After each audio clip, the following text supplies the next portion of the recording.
Welcome to Potter Eclipse. Today's adventure. Gringotts found Dumbledore had signed 12 secret contracts in Harry's name before he turned one. If you haven't already, smash that subscribe button and ring the bell so you never miss a story. Now, let's begin. Chapter 1. The 12 Contracts. The letter that summoned Harry Potter to Gringotts was not written on paper. It arrived on the morning of the 4th of July, carried by an owl he did not recognize, a great horned thing the color of old iron, with a brass cylinder clamped in its talons instead of a parchment. Harry unscrewed the cap at the kitchen table of number 12, Grimmauld Place, and a single sheet of beaten silver slid out into his palm, cold as river water. Goblin script crawled across it. As he watched, the angular runes uncoiled and rearranged themselves into English, the letters rising out of the metal like frost forming on glass. To the heir of the House of Potter, your presence is required. A matter has been found in your accounts that the bank will not put into writing. Come alone or come accompanied, come you must. The hour is already late. There was no signature. There was instead a seal pressed into the bottom corner, a clenched fist over crossed keys, and the silver was warm now where his thumb covered the fist, as though something inside the metal had turned to look at him. "That's a recall summons," said Sirius from the doorway. Harry had not heard him come down. His godfather stood with one shoulder against the frame, a mug of black coffee going cold in his hand, and the easy slouch was gone out of him. 8 months out of Azkaban and pardoned, Sirius Black had put on weight and lost the gray at his temples, but there were still mornings when he came into a room the way a man comes out of cover, checking the angles. This was one of them. "You know what it is," Harry said. It was not a question. "I know what it looks like." Sirius crossed the kitchen and took the silver sheet from him, holding it the way you hold a thing that might be hot. Goblins don't write on metal unless they don't trust ink to keep the secret, and they don't summon a client. They invite, they request, they remind you very politely that you owe them money. They don't summon. He turned the sheet over. The back was blank, then it was not. More runes were assembling there, and these did not translate. The last time Gringotts sent one of these to a Black, it was 1847, and it was because someone had been moving gold that wasn't theirs to move. Whose gold? Sirius set the sheet down on the table, face up between the marmalade and the teapot, and for a moment he did not answer. "Yours," he said. "It's your account they want to talk about, Harry. Mine wouldn't rate the silver. They took the night bus into London because the flu at Grimmauld Place was monitored, and Sirius said flatly that until he knew what this was, he wanted no one knowing where they'd gone. It was the first warning." Harry catalogued it and said nothing, and watched the city smear past the smeared windows, and thought about the word summon and the way the fist on the seal had warmed under his thumb. Diagon Alley in early July was bright and ordinary and full of people who had known where they had to be. Harry moved through it without being seen, which was a skill he had spent 4 years acquiring and had never once enjoyed having, and the white bulk of Gringotts rose at the end of the street like a tooth. The bronze doors stood open. The inner silver doors did not. A goblin was waiting on the steps between them. He was old in the way of stone rather than flesh. His face seamed and grooved, his eyes the flat black of a beetle's back, and he wore not the plain livery of a teller but a long coat of overlapping dark plates that chimed faintly when he moved, like coins shifting in a sack. "Herr Potter." The goblin's voice came from somewhere lower than his throat. "And the Black, you came faster than I wagered. Good. Speed is the only courtesy the situation will allow." He did not offer a hand. Goblins did not. "I am Scarlock. I keep the ledgers that the other ledgers are checked against. 4 days ago I found something in your house's accounts that I have spent those 4 days trying to prove I was wrong about." A pause, dry as ash. "I was not wrong. Follow." The silver doors opened for him without being touched. They did not go to the great vaulted hall where the tellers worked behind their high counters. Scarlock led them down a side passage that Harry had never seen, the marble giving way to dressed stone and then to living rock, the air cooling and thickening with each turn until it lay against the skin like cellar damp. Lanterns burned in iron cages along the walls, and the light they gave was wrong, not yellow, but a deep mineral blue, the color of flame burning through copper salts. By that blue light the shadows did not fall the way shadows should. They pooled in the seams of the stone and stayed there after the lantern had passed. Harry watched the goblins they passed, because watching had kept him alive before and he saw no reason to stop. There were not many of them this deep, but the few there were stopped what they were doing as Scarlock went by with the 2 wizards behind him, and they did not stare. Goblins did not stare, but they went still, every one of them, the particular stillness of creatures noting that something rare was in motion. A guard at a junction lowered his pike a fraction and then thought better of it. A clerk on a high stool closed his ledger quietly, as though the matter being carried past him was not one to keep books open beside. "They know why we're here," Harry said low to Sirius. "They know more than we do," Sirius murmured back. "That's the part I don't like. Look at them. Goblins don't get nervous over a client's overdraft. They're acting like we're carrying something that might go off." Scarlock ahead did not turn his head, but he answered as though he had been waiting for it.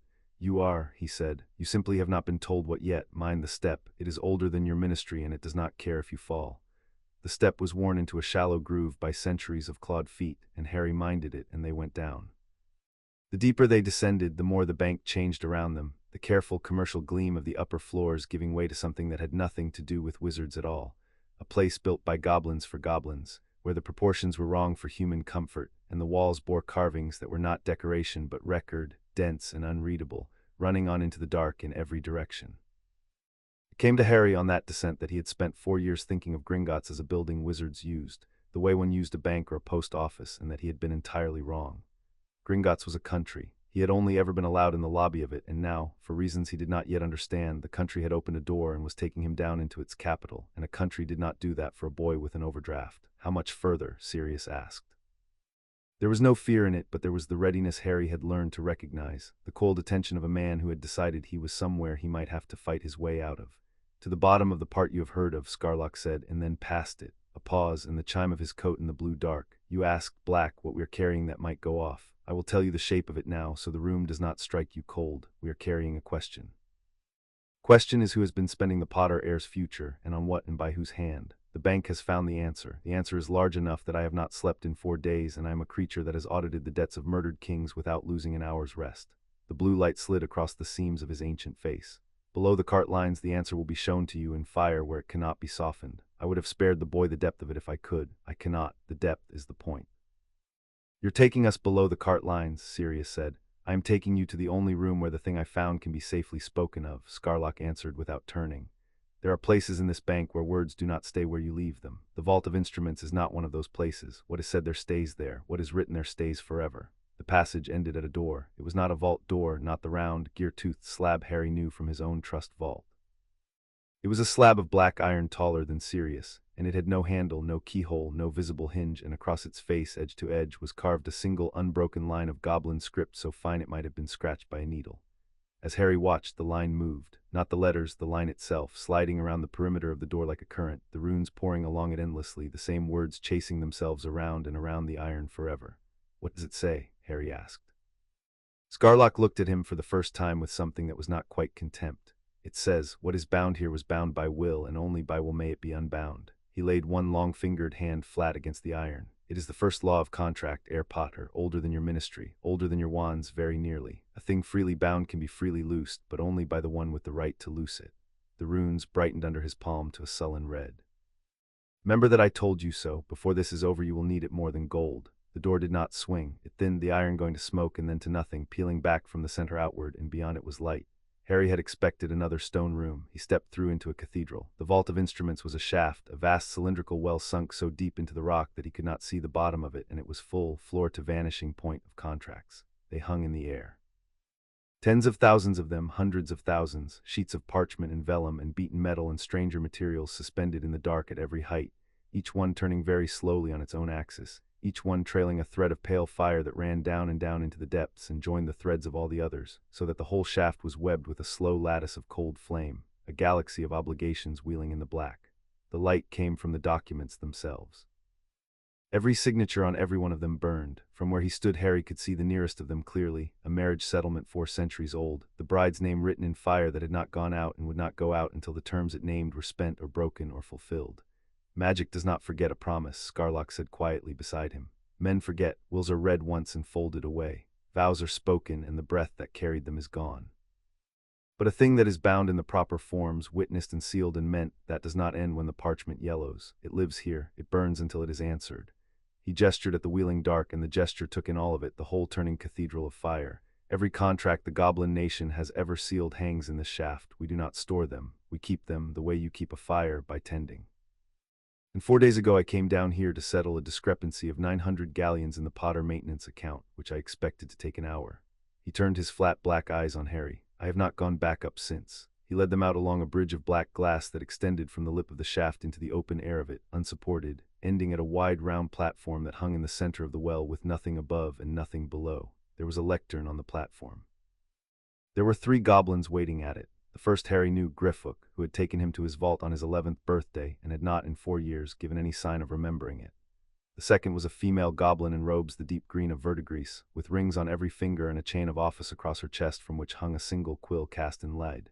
The third sat in a high chair that lifted him level with the lectern, and he was the oldest thing Harry had ever seen wear a face. His skin had gone translucent at the temples. His hands, folded on the lectern, were spotted and corded and absolutely still, and his eyes, when they opened, were not black like the others, but a pale and filmy gold, the color of very old amber with something dead suspended in the middle of it. "Herr Potter is here, Director," Scarlock said, and bowed, the first time Harry had seen a goblin bow to anything. "So I see." The old goblin's voice was a whisper that nonetheless filled the shaft, as if the rock carried it. "I am Ragnarok. I have directed this bank for 211 of your years, and in that time I have been lied to by ministers, robbed by kings, and made to swallow insults that would have started wars in a less patient age. I tell you this so that you understand the weight of what I am about to say." The amber eyes fixed on Harry and did not waver. "In 211 years I have not once seen what your auditor brought me 4 days ago, Bittergrime." The green-robed goblin set her lead quill against the lectern, and it stood upright on its own, point down, balanced impossibly. "I am keeper of instruments," she said. "It is my office to know what burns in this shaft and by whose hand it was lit. When Scarlock brought me his 900 galleons, I went looking for the instrument that authorized the draw. I found it." Her ringed hand opened toward the dark, and a single thread of fire among the hundreds of thousands brightened, pulsed, and began to move, a document rising out of the depths toward the platform, growing as it came. And then I found that it did not hang alone. It was not one document that rose into the light, it was 12. They came up out of the shaft in a slow ascending spiral, 12 threads of fire braiding around a common axis, 12 sheets turning as they rose, and they arranged themselves in the air above the lectern in a ring, faces outward, so that Harry stood at the center of a wheel of contracts, every one of which had his name written somewhere on it in burning ink. He could see it from where he stood: Potter, 12 times, Potter Harry James. The same 4 words over and over in a hand that was not his own and had never been his own, because the ink on every one of them was decades dry and he was 15 years old. The shaft was very quiet. The contracts turned. "Read the dates," Ragnarok whispered. Harry looked. Each document carried its date of execution in the lower margin, burning a little brighter than the rest of the text, and his eyes went around the ring once, twice, refusing the thing they were telling him. The latest of the 12 was dated the 19th of June, 1981. He had been born on the 31st of July, 1980. He had turned 1 year old on the 31st of July, 1981. Every contract in the ring had been signed before his first birthday. "There are 12 instruments lodged in this bank in your name," Bittergrime said into the silence, and her voice had gone formal, each word set down like a coin on a counter. 12, sealed and witnessed and burning. "The earliest is a betrothal. The latest is a thing for which goblin law does not, in fact, have a clean name, which is itself a problem we will come to. Among them are marriage settlements, transfers of property, the assignment of a hereditary vote, 2 bonds of apprenticeship, a registered debt of life, and a lien against your trust vault that has been drawing gold out of it every quarter on schedule for 14 years. The lead quill turned slowly on its point. "You did not sign them. You could not have, on the date of the most recent. You had not yet learned to hold up your own head." "Then who did?" Harry said. His voice came out level. He was distantly, coldly pleased that it came out level. "That," said Ragnarok, "is the part the bank will not put in writing." Scarlock stepped to the lectern and laid his clawed hand flat on its surface, and the wood lit beneath his palm, and in the air above the 12 burning contracts a 13th thing assembled itself. Not a contract but a record, a single line of goblin accounting in fire, the entry that every one of the 12 referred back to, the authority under which all 12 had been signed. It named a guardian. It named the man who had stood on each of those 12 days in the place where Harry's parents should have stood, and had taken up a quill, and had written Potter Harry James in a child's name as though the child were a coin he was free to spend. The name burned in the dark above all the others: Albus Percival Wulfric Brian Dumbledore. Beside Harry, very quietly, Sirius Black said a word that the vault of instruments did not echo, and the contracts turned and went on burning. Harry did not look away from the name. He had learned in 4 years of being looked at that the first second of any revelation was the one that told everyone in the room how to treat you afterward, and he spent that second standing very still and reading Albus Dumbledore's name the way he would have read a sum he intended to dispute. The fury came. He let it come and let it settle and put it where it would keep. "He was my guardian," Harry said, "magically, after my parents died." "Everyone knows that. Everyone is wrong about the date," said Bittergrime, "which is the first of the several places where everyone is wrong." The lead quill lifted from the lectern and floated to the burning record above it, touching the line that named Dumbledore, and the line unfolded into a longer one, a clause, a citation. "Your parents died on the 31st of October, 1981. The most recent of these instruments was sealed on the 19th of June of that year, 4 months earlier. Your parents were alive, they were in hiding, but they were alive, and they had a living guardian already named for you, against the chance that they should fall." She let that sit. "They did not name Albus Dumbledore. They named me," Sirius said. He had not moved from Harry's side, and his voice was wrong now, stripped down, every trace of the drawl gone out of it. "James and Lily named me Harry's godfather at his christening. That's not just church words for our families, it's the binding. If anything happened to them, Harry came to me. It was written. His hands had closed into fists. I was in Azkaban when they died and there was no one to say it, but it was written. It was always written. It was written, Ragnock agreed in his whisper that filled the well. And then it was sealed away where it could not be read, and a different authority was raised in its place. That is the second thing everyone is wrong about, Black, and it is the one that concerns you. The amber eyes turned, slow as a tide. You believe your guardianship failed because you were imprisoned. It did not fail. It was buried. There is a difference, and goblins are the only ones left who count it. Explain, Harry said. Scarlock took the word like a tool handed to him. When your parents went under the Fidelius charm, he said, they passed beyond the reach of the ordinary law. A hidden man cannot sit on the Wisengamot. He cannot answer a writ. He cannot, in the eyes of the ministry, act as a guardian because no one can find him to serve him notice. So the law makes a provision. When a family of standing goes into concealment in time of war, a temporary authority may be raised over their unhidden interests, their gold, their seat, their heir if the heir is too young to be hidden with full effect. It is called an emergency magical guardianship in abeyance. In abeyance, meaning it sleeps, meaning it holds the place and does nothing else. Meaning it ends instantly and of itself the moment the concealment ends and the true guardian steps back into his rights. His claw tapped the lectern. It is a caretaker's key. It is meant to keep the house warm while the family is away. It is not meant to sell the furniture. And he sold the furniture, Harry said. He sold the child, said Bittergrime, without heat, which was worse than heat. Herr Potter, I want you to understand precisely what was done, because you will hear it called many softer things before this is finished. A man was handed a caretaker's key to your house in your name. The key was meant to do nothing but wait. In the months he held it, he used it 12 times. He used it to promise you in marriage twice to 2 different houses. He used it to move your family's home out of your family's hands. He used it to bind your education, your labor, your vote, and your service to ends he chose. He used it to register a debt against your life, and he used it in the last and cleverest of the 12 to make all of that very difficult to undo. The quill returned to her hand. He was given a key to keep the house warm. He used it to write himself into the will of the house. The shaft was silent except for the faint chime of Scarlock's coat in the deeper, almost sound of 100,000 contracts turning in the dark. Why are you telling me this? Harry asked. It was not the question Sirius had expected. He turned to look at his godson. But Ragnock's filmed gold eyes sharpened, and something moved in the ancient face that might, in a creature less old and less terrible, have been approval. A wise question, the director whispered. Most men in your place would ask how could he, or what do I do? You ask why us, good. Then I will tell you why us, and you will understand that what is about to happen is not a kindness. He leaned forward over the lectern, and the wheel of burning contracts threw its cold light up across the underside of his face. These 12 instruments were not signed in a ministry office. They were not lodged in a Wisengamot record room. They were brought here, to Gringotts, to be sealed in goblin form, witnessed by goblin law, and lodged in this shaft, because a contract sealed in this bank is the most binding thing the wizarding world possesses, and Albus Dumbledore is far too careful a man to have built his cage out of anything less. Ragnock's voice dropped, and dropping, grew somehow louder. Do you understand what that means, Herr Potter? He used our forms. He used our seals. He stood in this bank under a key that the law says could do nothing but wait, and he made us, the goblin nation, the witnesses and the keepers of his fraud. For 14 years we have been guarding his lie. Every quarter our hands have moved your gold into his accounts because his instrument told us to, and we did not look closely because we trust the seal more than we trust the man, and that is exactly what he counted on. It's an insult, Sirius said slowly, to you. Not just to Harry, it is the only insult that matters, Ragnock said, because it is the only one I am permitted to answer. I cannot avenge a wizard child against a wizard elder. Your ministry would call it interference, and there would be treaties cited, and my hands would be tied with parchment. But a fraud worked through this bank, a lie sealed with our fire, a man who made the goblin nation an unknowing accomplice to the robbing of a ward in its cradle. His spotted hands flattened on the lectern, and the lead quill above them shuddered.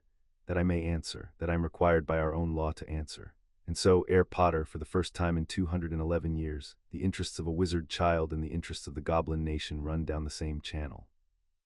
The amber eyes held him. We are not helping you. We are avenging ourselves, and you happen to be standing in the path of it. I would rather you knew that going in. Allies who mistake themselves for friends make poor allies, and you will need every ally to be exactly what it is before this is done. Harry held the old goblin's gaze and did not flinch, and felt something in his chest that was almost relief. Because an ally with a reason was an ally he could trust to keep showing up, and he had spent his life on the other kind. Then we understand each other, Harry said. You want to punish him for using your fire. I want my life back. The same act does both. He looked up around at the wheel of 12 burning contracts turning slowly in the cold blue dark, every one of them with his name written in a hand he had never held. So show me, not the summary, not the soft words. His voice did not rise. It went, if anything, quieter and Sirius, who had grown up among blacks, who knew the sound of a quiet that meant a storm had finished gathering and was only deciding where to break, went still beside him. I want to read them, all 12. Every clause. I want to know exactly what was promised and exactly who was promised it and exactly what they were promised to do with me. A beat. And then I want to know how to set them on fire. For a moment no one answered. Then Bittergrime, keeper of instruments, did something Harry would remember for a long time afterward. She smiled. It was not a pleasant expression. Goblin teeth were not built for it, but it was real, and it was aimed at the burning name above the lectern rather than at him, and when she spoke the formality had cracked just enough to let something hungrier through. Fire is the easy part, she said. Reading first. Sit, Air Potter, sit, Black. The light down here does not change, and the hour up there does not matter, and we are going to be some time. The lead quill came down off its point and into her hand, and she turned to the nearest of the 12, the eldest, the betrothal dated longest ago, and laid the quill against its burning margin. We begin with the first thing he sold. Her name, she said, was already chosen. The contract turned its face fully into the light. Before you read it, Scarlock said, learn to read it. A wizard sees a contract and reads the words. A goblin sees a contract and reads the grammar, what kind of binding it is, how the obligation flows, where the weight sits. The words can lie, the grammar cannot. Look here. He drew one claw down the left margin of the betrothal, where a column of dense runes ran beside the main text like a footnote no one was meant to read. Every clause carries its own structure in the margin. This rune means the obligation runs one way only. This one, that it survives the death of a party. This one, the claw stopped on a mark like a closed eye, that it was sealed under an authority that may be challenged. Find that mark, Air Potter, and you have found the throat of the thing. Harry looked. The closed-eye rune sat beside every clause of the contract. It sat, he understood, beside every clause of all 12, because all 12 had been sealed under the same caretaker's key. He left the throat showing, Harry said. He left it showing because for 14 years no one looked, Bittergrime corrected. A mark that no one reads is not a weakness, it is decoration. You are about to make it a weakness, which is a different thing and harder than it sounds. She tapped the main body of the document. Read, he read. The instrument was headed in a clerk's careful hand, a settlement of betrothal between the most ancient house of Potter and the house of Weasley, and it ran to 2 close pages, and the heart of it was 4 lines. That Harry James Potter, heir of the house of Potter, should at his majority take to wife Ginevra Molly Weasley, daughter of Arthur and Molly Weasley, the match to be solemnized within the year following his 17th birthday. That in consideration of the union, the sum of 30 per centum of the liquid holdings of the Potter Trust should be conveyed as a marriage portion. And that the said portion should pass not to the bride nor to her house, but to a fund. Harry read the line twice, to a fund for the administration of the ward's affairs, to be held and dispersed at the sole discretion of the magical guardian. The Weasleys get a wife married off and not a nut of the money, Sirius said. He had come to read over Harry's shoulder, and his voice had gone flat and dangerous. Molly signed this thinking, what? That she was protecting him. That she was tying her daughter to the boy who lived and the gold came with. We do not know what Molly Weasley thought, Bittergrime said. We know what she signed. The two are often strangers. She moved the lead quill down to the signature line, where 3 names burned: Molly Weasley in a round, anxious hand, Albus Dumbledore in a looping, confident one under the title Magical Guardian, and below them both the chiming, angular brand of the goblin who had witnessed and sealed. But mark the flow of it, Air Potter, because this is the shape he favored, and you will see it 11 more times. The contract gives a thing of yours away. It dresses the gift in someone else's name, a marriage, a memorial, a debt of honor, and then in the clause no one reads, it bends the benefit back to the guardian's hand. Her claw traced the bent path of the gold from the Potter vault, through the Weasley marriage, into Dumbledore's discretionary fund. He did not steal from you. That is the genius of it and the obscenity. A thief takes and is gone. He built a machine that gives your gold away in your name lawfully every quarter forever, and stands at the far end of it with his hand open, and if you accuse him of theft he will say with perfect truth that he never once touched your vault. The instrument touched it. He only signed the instrument. She set the quill down, on behalf of a 1-year-old who could not object. How much? Harry said. The 30%. In galleons, as of today. Scarlock's coat chimed as he turned to the lectern, and the wood lit and figures rose in fire above it, the running total of the Potter Trust holdings as of the morning. He let Harry see the whole sum, and then he isolated 30% of it, and the second figure hung alone in the dark, and it was a number that would have bought a manor and the village around it. That is what your marriage was priced at, Scarlock said. Not to your bride, to him. Harry looked at the number for exactly as long as it took to memorize it, and then he looked away from it, and that was the only sign he gave. Sirius, beside him, was not so disciplined. He had gone white around the mouth, and his hand had found Harry's shoulder, and the grip was too hard, and neither of them mentioned it. You should know, Sirius said low, that I would have torn this place down for you if I'd known. In a year of the 13, if someone had handed me one sheet of this, I'd have. He stopped. His jaw worked. I wasn't there. I wasn't there, Harry, and he counted on that too. A boy with no parents and a godfather rotting in a cell. He didn't just have a key. He had an empty house and all the time in the world. It was as close as Sirius Black would come that day to the thing underneath it, that he had spent 12 years in Azkaban for a murder he did not commit and come out to find the absence had been used. His ruin one of the materials Dumbledore built with. Harry heard all of it in the half-sentence. He did not answer it with comfort, because comfort would have been a lie and Sirius would have known, and because there was room in him at that moment for one thing, and the one thing was not grief. "You're here now," Harry said. "That's the part that matters, not where you were, where you are." He put his own hand over the too-hard grip on his shoulder once and turned back to the wheel of fire. 11 more, 11 more, Bittergrime agreed, and there was something in the flat black eyes that had warmed by 1 degree, the regard of a craftsman who has handed a tool to a stranger and watched the stranger pick it up the right way round. But Ragnarok lifted one spotted hand, and the reading stopped before it could go further, and the director of Gringotts looked down from his high chair at the boy standing in the center of the wheel his guardian had built. "Not today," Ragnarok whispered. Harry's head came up.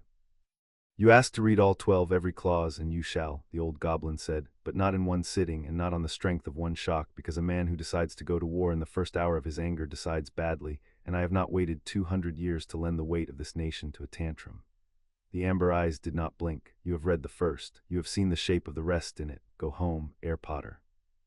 Tell no one, not the mother who signed in the dark, not your friends, not the ministry, and above all not the man whose name burns over all of these. Come back when the anger has cooled into something that will hold an edge. Then we will read the other 11, and then, if you still want it, we will talk about fire." He folded his hands. "I gave you the truth in a single morning because you came faster than I wagered, and the situation would allow no less. The answer to it will take months. It will be fought in rooms full of men who smile. It will cost you things you have not thought to count. Decide tonight whether you have the patience for a slow war. If you do not, walk away now, and I will not think less of you, and the contracts will burn on as they have burned, and you will be no worse off than every other ward who was robbed and never knew it." The shaft was silent. The 12 contracts turned. Harry gave the question the respect of actually thinking about it, standing in the cold blue light with his godfather's hand on his shoulder, and a number that would buy a village hanging in the dark. And he thought about the years at Privet Drive that he now understood had been paid for, about a cupboard under a staircase that someone had drawn a stipend to keep him in, about every door that had ever closed in his life, and the cold, clarifying possibility that most of them had been closed on purpose. By one careful hand, for reasons written down and witnessed and sealed in fire a mile beneath the city. "I've been patient my whole life," Harry said. "I just didn't know what I was being patient for." He looked up at the director. "Now I do. I'll come back when you call. I'll keep it quiet. I'll let it cool." A beat, and the quiet in his voice went all the way to the bottom. "But understand me the way I understood you. You want to punish him for using your fire. I want every one of these undone, and I want the man who signed them to stand in a room full of the people who trust him and watch it happen. Not ruined in the dark, ruined in the light where it counts." He let that settle in the shaft. "If that's a different war than the one you want, tell me now. Otherwise we go down the same channel, all the way to the sea." Ragnarok looked at him for a long moment with his dead gold eyes, and then slowly the ancient goblin inclined his head. "Not a bow, nothing so large, but a tilt, the acknowledgement one predator gives another across a clearing." "The same channel," he whispered. "All the way to the sea. Bittergrime will send the silver when the bank is ready. Griffook will see you out by the high road, not the low, so no one wonders why the Potter heir spent his morning below the cart lines." The hand lifted in dismissal, and the 12 contracts began to descend again into the dark, their threads of fire braiding back into the great cold lattice of the shaft. "Go, Air Potter, grieve tonight, plan tomorrow." And the day after that, the whisper followed them onto the bridge of black glass as the wheel of fire sank away beneath their feet. The day after that, we begin to read. Above them, far above, beyond a mile of rock, the bright ordinary morning of Diagon Alley went on without them, and no one in it knew that in a shaft of cold fire beneath their feet, a 15-year-old boy had just stopped being a victim and started, very quietly, becoming something his guardian had never once accounted for. 12 contracts. He would learn every word of all of them. Chapter 1 and Chapter 2. Soul. Before he could speak, the second summons came 9 days later, and this time Harry brought a notebook. It was a muggle thing, plain and black, bought in a corner shop in the hour before the silver sheet arrived, and Sirius had looked at it and said nothing because he had spent 9 days watching his godson turn cold the way water turns to ice, not in a rush, but from the surface down, clear all the way through. Harry had not raged, he had not wept. He had asked Sirius for the names of every solicitor the House of Black had ever retained, and the rules of the Wisengamot and what a proxy was and what it could and could not do, and at some point in the middle of the 8th day Sirius had understood that the boy was not grieving the theft, he was inventorying it. The 9 days had not been idle. Harry had spent them the way he would later spend the whole war, by refusing to feel anything he could not yet use, and learning, instead, the shape of the ground. He had started with the library at Grimmauld Place, which the Blacks had stocked over 3 centuries with every cruelty the law allowed and a number it did not, and he had read about guardianship and proxy and the difference between an estate and a trust until the word stopped being foreign. He had made Sirius sit across the kitchen table and explain the Wisengamot to him 3 times, until Sirius threw up his hands and said he'd never understood it himself, he'd only ever shouted in it. He had written questions in the black notebook faster than he could answer them, and then he had begun slowly to answer them, and somewhere on the 6th day the questions had started to arrange themselves into something that was not a list of grievances but a map of a battlefield. "You're scaring me a little," Sirius admitted on the 7th night, watching Harry cross-reference a passage on goblin treaty law against a Ministry Digest of Inheritance statute. "Not because you're angry, because you're not.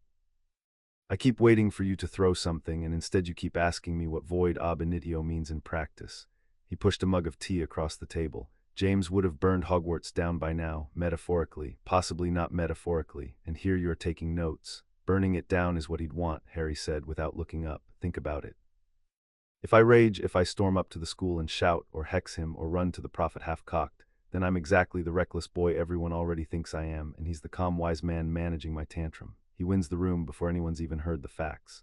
He finally looked up and his eyes were very steady. "He spent 14 years building a machine out of patience. The only thing that beats patience is more of it aimed better, so I'm not going to feel this until it's over. I'm going to use it, and when it's done, when every contract's ash, then I'll feel whatever's left." A pause. "If anything is." Sirius was quiet for a moment. "And if I told you that's not healthy, that a 15-year-old shouldn't be able to put his own grief in a box and label it later, then I'd say you're right, and I'd do it anyway because the alternative is losing," Harry said.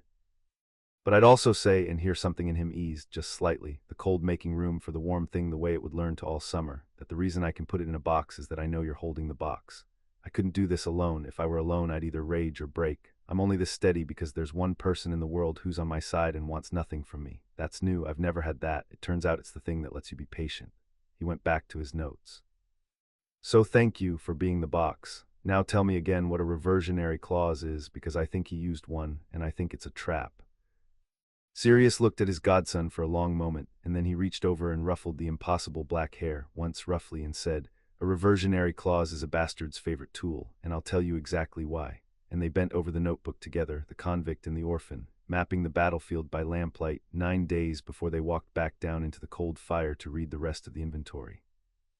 They went down past the cart lines again, and the door of black iron thinned before them, and the vault of instruments opened its mile of cold fire, and this time Harry did not stop to stare. He walked out along the bridge of black glass to the platform at the center as though he had a meeting, which he did. Bittergrime was waiting at the lectern. So was Ragnarok in his high chair, and Scarlock with his chiming coat, and a 4th goblin Harry had not met, small even for a goblin, ancient, blind in one milk-white eye with a single iron ring through the lobe of each ear. "Loremaster Gornock," Bittergrime said. "He has read more contracts than any creature living. When the grammar of a thing is too old or too clever for me, I ask him. I have asked him about all 12. She set the lead quill on the lectern. "Sit. The reading will take the day." "The first, there are 11. "There are 11, Harry agreed, and opened the notebook and uncapped a pen and waited. The contracts rose out of the dark in the order he asked for them, which was not the order they had been signed. Harry had decided in the 9 days that he would not let Dumbledore choose even the sequence in which his crimes were read. He took them by kind, because a thing understood by category was a thing you could fight by category, and he said, "The ones that bind my body first. Marriage and apprenticeship, then property, then debt, then whatever the 12th is." And Bittergrime inclined her head, and the dark gave up its contracts to his order rather than their own. The second betrothal came up burning beside the first. "This one," Bittergrime said, "is the cleverest piece of cruelty in the whole sheaf, and I want you to see why before you see what it does." The contract turned. It was headed "A Reversionary Settlement of Betrothal, Contingent," and the contracting houses were Potter and Selwyn. "A reversion is a thing that activates only if another thing fails. Read the trigger," Harry read. The Selwyn betrothal slept dormant and unbinding on one condition only, that the Weasley betrothal remain in force. The instant the first marriage contract was broken, voided, or refused, the instant Harry Potter slipped the Weasley hook by any means whatsoever, the Selwyn contract woke, and bound him to cash a Selwyn of the House of Selwyn, with no portion payable to anyone and no escape clause written anywhere in it at all. "It's a snare," Harry said slowly. "The first one's a trap, and the second one is the wall behind the trap. If I fight my way out of marrying Ginny Weasley, I fall straight into marrying a Selwyn. He didn't just sell me once, he sold the act of refusing. Now you read like a goblin, said Gornuk, and his one good eye gleamed. He built a door that locks tighter the harder you pull. Most men who found the Weasley contract would void it in triumph and never know they had armed the second until it closed on them. The House of Selwyn paid him a great deal of gold for that certainty, gold that, you will be unsurprised to learn, also passed through a fund administered at the sole discretion of the magical guardian. The loremaster's ring-hung ears caught the firelight. He was paid by the Weasleys' rival to guarantee that if the Weasley match ever broke, a colder house would have you. He sold your marriage to two buyers and arranged it so they could never both be satisfied and pocketed from both. It is, I confess, beautiful work. I would have it carved on his tomb if the choice were mine. Harry wrote Selwyn reversionary wakes if Weasley voided, break both or neither in his black notebook and underlined both and went on. The apprenticeship bonds came next, 2 of them, and they were the first contracts to make Sirius leave the platform and walk to the edge of the bridge and stand with his back to all of them, because he could not watch his godson's face while they were read.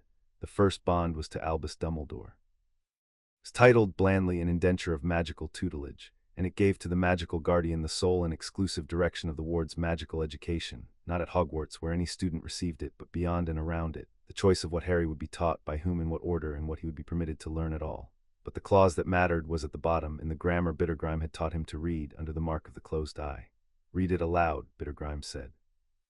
Want to hear how it sounds in a human mouth? Harry read it aloud. And whereas the ward may in the course of his tutelage devise, discover, or create any working artifact, charm, or knowledge of magical value, the right and title in the same shall vest in the guardian to hold and dispose of as the guardian sees fit, in trust for the greater good. He stopped. He read the last 4 words again, silently, and something behind his ribs went very still and very cold. Anything I ever make. Any spell I invent, anything I discover, it isn't mine, it's his. Before I could talk, he signed away the contents of my own head. In trust for the greater good, Scarlock repeated, with a contempt so dry it could have started a fire on its own. 4 words that mean for me, and you may not ask why. He has used that phrase, by my count, in 7 of the 12. It is his signature louder than his signature. A man tells you what he is by the lie he reaches for when he needs one, and every time this man needed one, he reached for the greater good. The second apprenticeship bond was to Severus Snape, and it surprised him. Potions mastery, Bittergrime said, post-Hogwarts, 7 years bound to the bench of Severus Snape, potions master, with the ward forbidden to take employment, marry out of the country, or quit the British Isles for the duration. She tilted her head. It is the only one of the 12 that does not move gold or property. It moves you. It pins you to a place in a man for 7 years past your majority. Loremaster, a leash, Gornuk said simply. Marriage keeps a man's house, a vote keeps his politics, but an apprenticeship keeps the man himself in one building under one eye where he may be watched. Of all 12, this is the one that tells you what the guardian feared. He feared losing sight of you. He spent a great deal of cleverness ensuring that wherever your life went after 17, it went through a room he controlled. The old goblin's mouth twisted. Mark, though Severus Snape's name is on it as the master, but not as a signing party. He did not sign, he was assigned. Whether he knew, whether he wanted it, the instrument does not say. He is a beneficiary who may never have agreed to benefit. Remember that, it may be a door. Harry wrote Snape, bond assigned not agreed, possible ally, and felt for the first time that day something other than cold, the small electric click of a problem turning into a lever. Then they came to the property and the cold returned and stayed. There were 3 transfers. The first was the worst, and Bittergrime read it gently, which from a goblin was a kind of mercy. Godric's Hollow, she said, the cottage where your parents died. By this instrument it was removed from the Potter estate 4 months before they died in it, and conveyed to a memorial trust, a charitable body established the same week to preserve the site as a monument to the war. The trust has a board of 3. The board has in 14 years met once, its sole and permanent chairman with the casting vote and the power to admit or refuse visitors, to fund or starve the upkeep, to open or close the doors. She did not need to finish. Dumbledore, Harry said. The house where your mother and father were murdered protecting you, Sirius said from the edge of the bridge, not turning around, his voice gone to gravel, is not yours. You can't even walk into it without his leave. He took the grave and called it a gift to the public. He laughed once and there was nothing in the laugh. James used to say that place was where he'd grow old. He bought it the month they married. He said it'd go to you, that you'd raise your own kids in it. That's what he, Sirius, stopped. The shaft was silent except for the turning of the fire. Sorry, he said to no one. Go on. The second transfer Harry already half expected, and it still landed. An assignment of a hereditary chattel, Bittergrime Reed, described as 1 cloak of invisibility of the line of Potter of singular and ancient make, conveyed to the guardian for safekeeping and study, the ward being too young to have charge of an heirloom of such. She paused over the word significance. Harry frowned.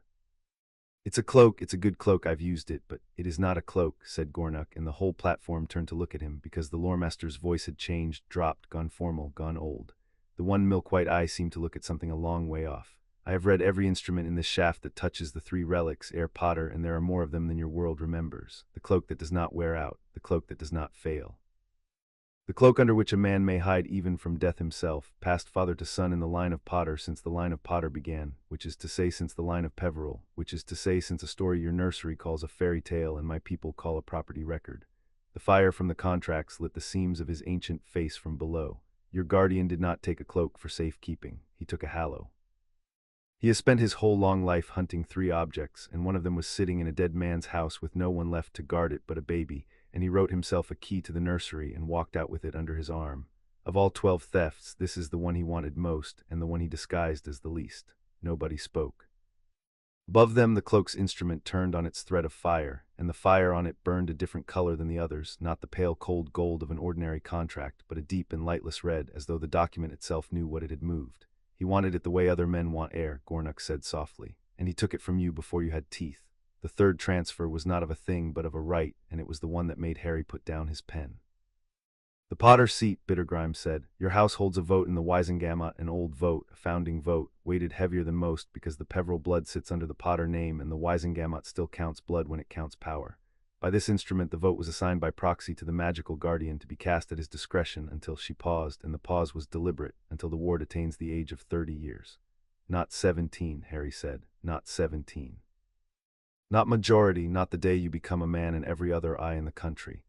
Bittergrime's ringed finger rested on the number. 30. He gave back your gold's voice, eventually, in name, but only after he had kept it for 13 years past the day you could legally demand it. 13 years of casting the Potter vote however he pleased, in a body where his own vote and the Potter vote together can swing a measure, and no one in that chamber knowing that the man speaking for the House of Potter had appointed himself to do it over a sleeping infant. She looked up. He did not only want your money and your marriage and your relic, Herr Potter, he wanted your say. He has been you in the one room in Britain where being you means something for 14 years, and he meant to go on being you for 15 more.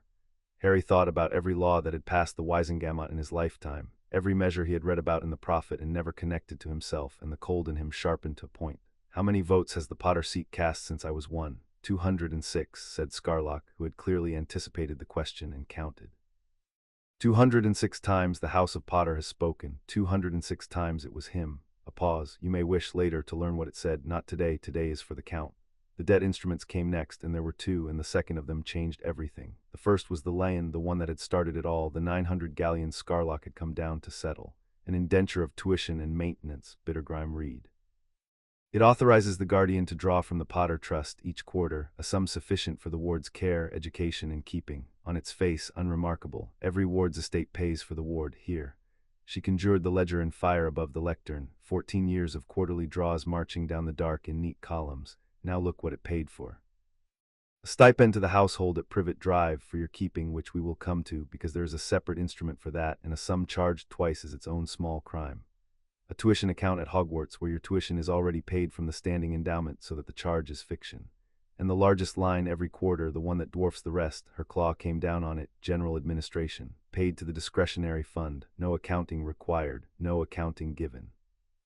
14 years of it. Harry looked at the 14-year total of general administration and understood that he had grown up being told the Potters had left him a modest trust, enough for school and not much more, and that this had been a lie measured in the tens of thousands of galleons, drained out the bottom of his vault one quiet quarter at a time while he wore his cousin's outgrown clothes. And the keeping, he said, Privet Drive, you said there's a separate one. There is, Bittergrime brought it up. It was a strange instrument, half contract and half something older, and its grammar in the margin was tangled with runes Harry did not recognize. This is the Blood Ward indenture. It is the one instrument of the 12 that is not entirely a fraud, which is what makes it the most dangerous to challenge. The protection on the house in Surrey is real. Your mother's sacrifice left a working in your blood, and the working could be anchored to a dwelling, and a dwelling that shared your mother's blood, her sister's house, would hold the anchor strongest. That part is true magic and good magic, and I will not pretend otherwise. Her voice hardened. But read what he built on top of the true thing. The indenture pays Petunia Dursley a stipend from your vault to house you. And it binds you by your own blood, signed in your name, to return to that house, and dwell there no less than a fortnight each year, until you are 17, on pain of the protection failing. He took a real shield your mother died to give you, and he wrapped a leash around it, and he charged your own gold to the woman holding the leash. The protection would have held with far less. He made it a cage and billed you for the bars. He paid my aunt, Harry said, out of my own money to keep me somewhere I couldn't leave. Yes, and the somewhere was a cupboard. The shaft was quiet. None of the goblins answered that because there was no answer to it that was not just the word yes again, and they had the grace not to say it twice. You said there were two debts, Harry said. That was one. The second is not a debt of gold. Bittergrime's voice changed, and even Ragnock, who had sat through the whole reading with his folded hands and his dead gold patience, leaned a degree forward in his high chair. It is a debt of life, and it is the only one of the 12 that I believe to be wholly invented. The instrument that rose was small, a single sheet, older-looking than its date, the ink on it browned as if to seem ancient.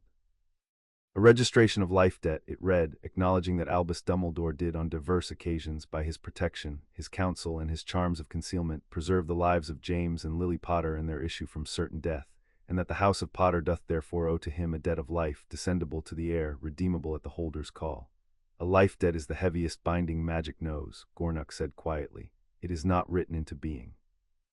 It happens when one person's life is truly saved by another. The magic itself records it, and no parchment is needed because the world remembers.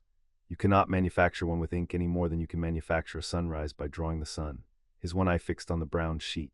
And yet here is one, registered with a quill, by the man it benefits, on behalf of the family that supposedly owed it, none of whom signed, all of whom were dead or hidden when it was lodged. It claims a debt the world did not record. It is in the plainest terms a forgery of the soul's own ledger. Then it's worthless, Harry said. If it's fake, it is worthless if you can prove it fake, Bittergrime said. Until then it is the most dangerous instrument in the sheaf, because a life debt, real or forged, hangs over its bearer like a blade on a thread, and the bearer cannot act freely against the one who holds it.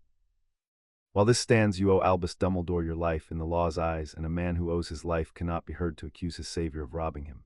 It is the gag he built to wear over all the rest. Break it, and he is only a thief. Leave it, and you are an ingrate slandering the man who saved your parents. He registered a fiction and made it the lock on the door of every truth. Her ringed hand closed. It is the cleverest of the 12. Save it for last, with the one beneath it.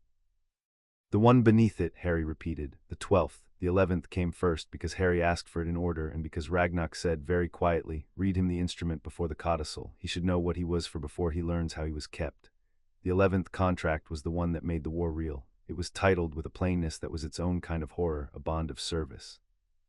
And it bound the ward at his majority to place his person, his magic, and his obedience at the disposal of a society named within the Order of the Phoenix, and its founder and head, for the prosecution of the war against the dark, according to such directions as the head shall from time to time give.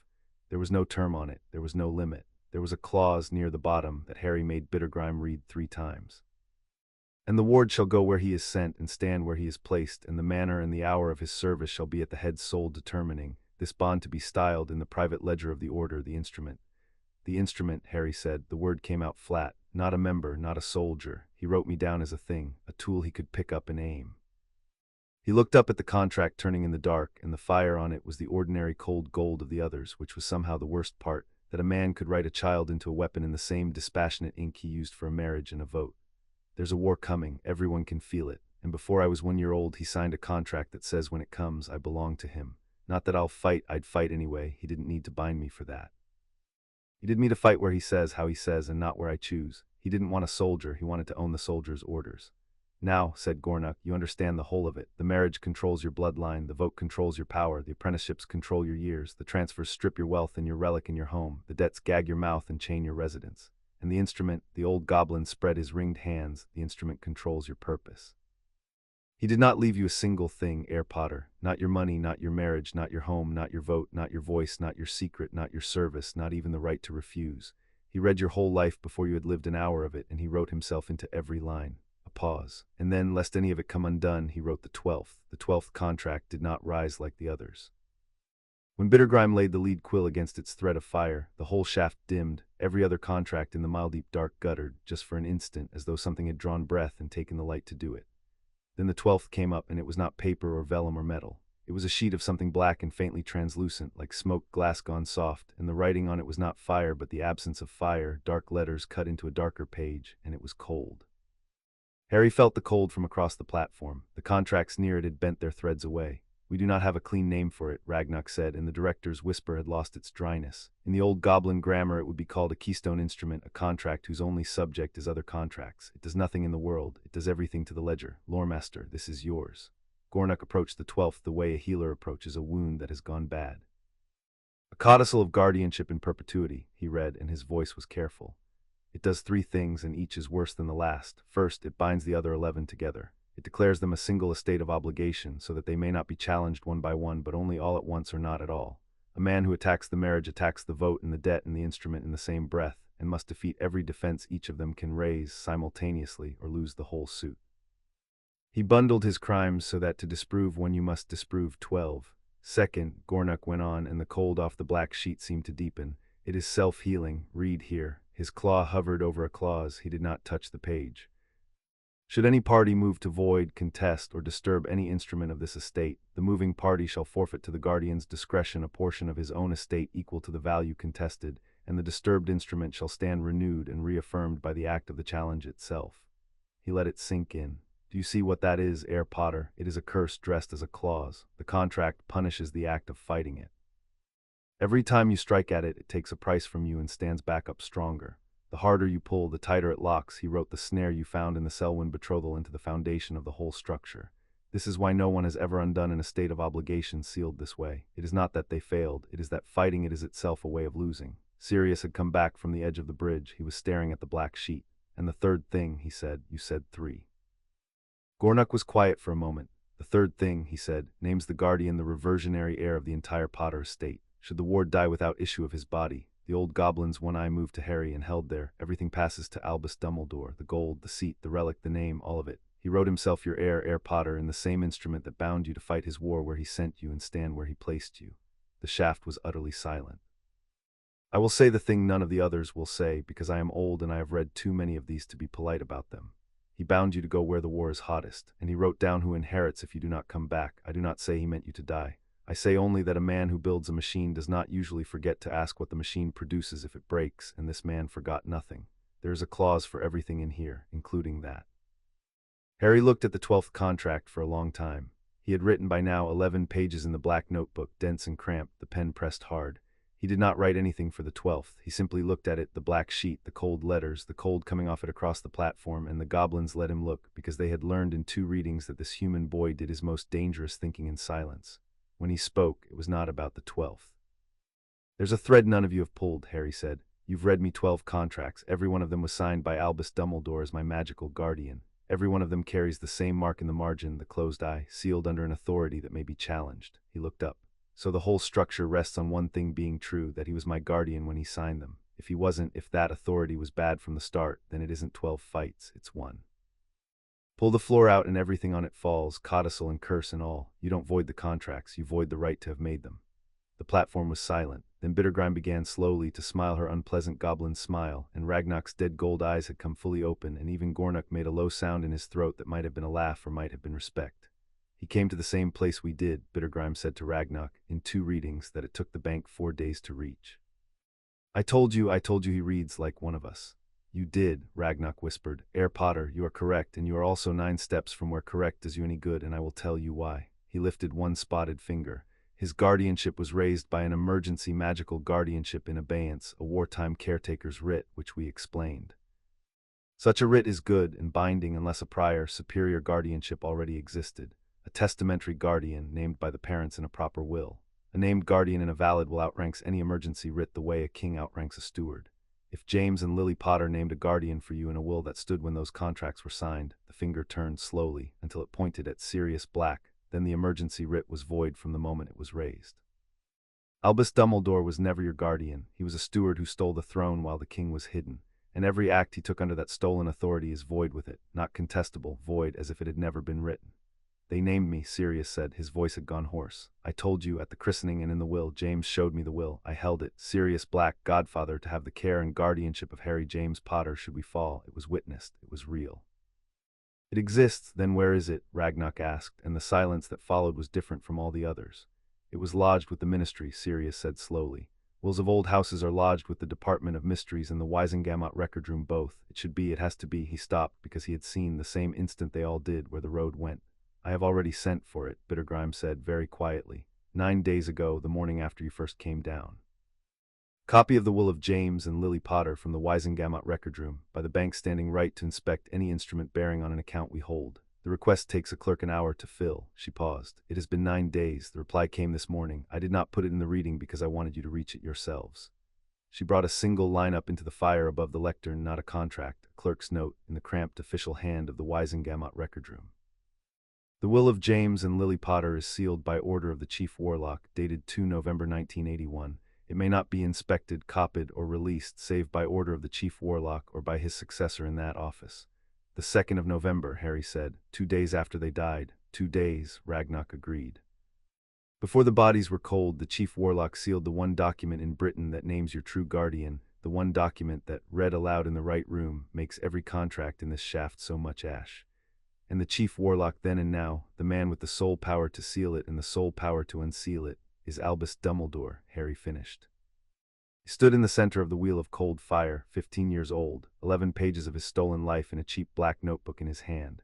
And he understood the whole shape of it at last, not the 12 contracts, which were only the inventory, but the man, the careful, endless patience of the man, who had not merely sold a child's future, but had then reached out and sealed away the single key that could undo the sale, and had held that key for 14 years in the one office that led him. Smiling, beloved, the greatest wizard of the age, the kindly old man who had given Harry Potter everything and taken, quietly in ink and fire, a mile beneath the city, every single thing he had. He had been spent. That was the word for it, and Harry let himself have the word once fully standing there. Not robbed, not used, spent, converted into value, and laid out across someone else's purposes before he could speak a word in his own defense. A coin handed across a counter by a man who had appointed himself to handle the change. He had it now. He would not need it again. All right, Harry said, and his voice was perfectly steady, and the steadiness was the most frightening thing in the shaft. Then I know what we're doing. We don't fight 12 contracts. We unseal one will. He closed the black notebook. Director Ragnock. You told me the first day that you weren't helping me, that you were avenging an insult, and I happened to stand in the path of it. I accept that. Here are my terms back. I will give the Goblin Nation the man who used your fire and your seals to rob a ward in his cradle, handed to you in the open, where the whole of Wizarding Britain can watch him fall. In exchange, the nation gives me its loremasters, its lawyers, and its weight, until every one of these is ash, and the right to have made them is ash too. He looked around the platform, at Bittergrim's hungry smile, at Gornock's milk-white eye, at Scarlock's chiming patience, at the director on his high chair with 2 centuries of swallowed insults behind his dead gold gaze. We unseal the will, we void the guardianship, the contracts fall on their own, and then he stands in the Wisengamot in front of everyone who ever called him great, and he watches me take back every single thing. A beat. Do we have a contract? Ragnock of Gringotts looked at the boy for a long moment. Then the director of the bank reached up to the lead quill that floated above the lectern and took it in his spotted hand, and on the empty air above the 12 burning crimes he wrote a 13th instrument into being, short, clean, blazing in fire that was neither gold nor red but the white of struck iron, and at the bottom of it he signed his own name and turned the quill, and held it out across the platform to Harry Potter. We have a contract, said Ragnock. Sign, Air Potter, this one you read first. Harry took the quill and read it, every word, the way he would read all of them from now until the end. Then he signed. Chapter 2 and Chapter 3. The goblins move. Goblins did not declare war with trumpets. They declared it with arithmetic. 3 days after Harry signed the white iron contract, Gringotts closed the Potter Trust to all outside draws. There was no announcement. There was simply a quiet adjustment in a ledger a mile underground, and somewhere in Scotland, on the morning the next quarter's payment should have flowed, it did not flow, and a small charm on a small bell in the office of a very old man failed to ring for the first time in 14 years. Harry learned all of this in the Hall of Reckonings, which he had not known existed, and which Bittergrime brought him to with the air of someone opening a door that was rarely open to anything that walked on 2 legs and lived above the ground. It was a long, low chamber of black basalt, and its walls were the ledgers themselves, not books, but the rock, every surface carved floor to ceiling with goblin accounting in lines so fine and so dense they made the stone look grain like wood. 100 goblins worked there in absolute silence, moving along the walls on iron ladders, reading, marking, climbing. At the far end on a dais stood a great pair of scales casting gold, taller than a man, and in one pan sat a single black stone, and in the other sat nothing at all, and the empty pan hung lower than the full one, which Harry decided not to ask about. The matter has been entered, Ragnock said. He stood at the foot of the scales, and around him were gathered perhaps a dozen goblins in the plated coats Harry now understood to mean rank. Last night the moot of the bank sat and heard the auditor and read the 12 instruments, and the finding was unanimous, which has happened 4 times in my tenure and never before for the sake of a wizard. The dead gold eyes found Harry. Hear the finding, Air Potter, because you are bound to it now, and it is bound to you. The moot finds that Albus Dumbledore did knowingly procure the seals of the Goblin Nation upon instruments raised under a void authority, and did so to convert the estate of a ward to his own benefit, and did make of this bank, for 14 years, the unwitting engine of his fraud. A pause, and the old goblin's whisper went hard as the basalt around them. The moot finds this an injury to the honor of the nation, and the nation answers injuries. That is all, that is everything. You have behind you now the full weight of an institution that has outlasted every government that ever tried to tax it. Use it well, because it does not bend twice. What does it mean practically? Harry asked. He had learned in 3 days of these people that they respected the word practically the way other men respected please and thank you. It means 3 things have already happened while you slept, said Scarlock, and he had a slate in his clawed hands, and he read from it. First, the machine is stopped. No further draw will leave your vault. The quarterly payment that funds Privet Drive, the fiction at Hogwarts, the general administration, all frozen as of this morning. Second, we have frozen the other end. The discretionary fund into which 14 years of your gold has flowed is held by this bank, because of course it is. He was far too careful to keep stolen gold anywhere a goblin could not count it, which means it sits where a goblin can now hold it. As of this morning, he cannot touch a nut of it. Third, Scarlock looked up, and there was something almost gleeful in the flat black eyes. He knows. By now certainly he knows. A man does not lose access to that much gold on a Tuesday morning and fail to notice. You tipped him off, Harry said. It was not an accusation. He was checking his own reasoning against theirs. On purpose. You could have left the fund moving and frozen it the day before you struck. Instead you froze it now 3 weeks early and let him feel it. We did. Ragnock inclined his head. Tell me why, Herr Potter, you see it. Say it, Harry thought. Because a careful man who feels the floor move starts repairing the floor, and while he's looking down at the floor, he isn't looking at the door you're actually coming through. He met the director's gaze. You want him spending the next weeks shoring up the contracts, resealing, rewitnessing, defending the 12.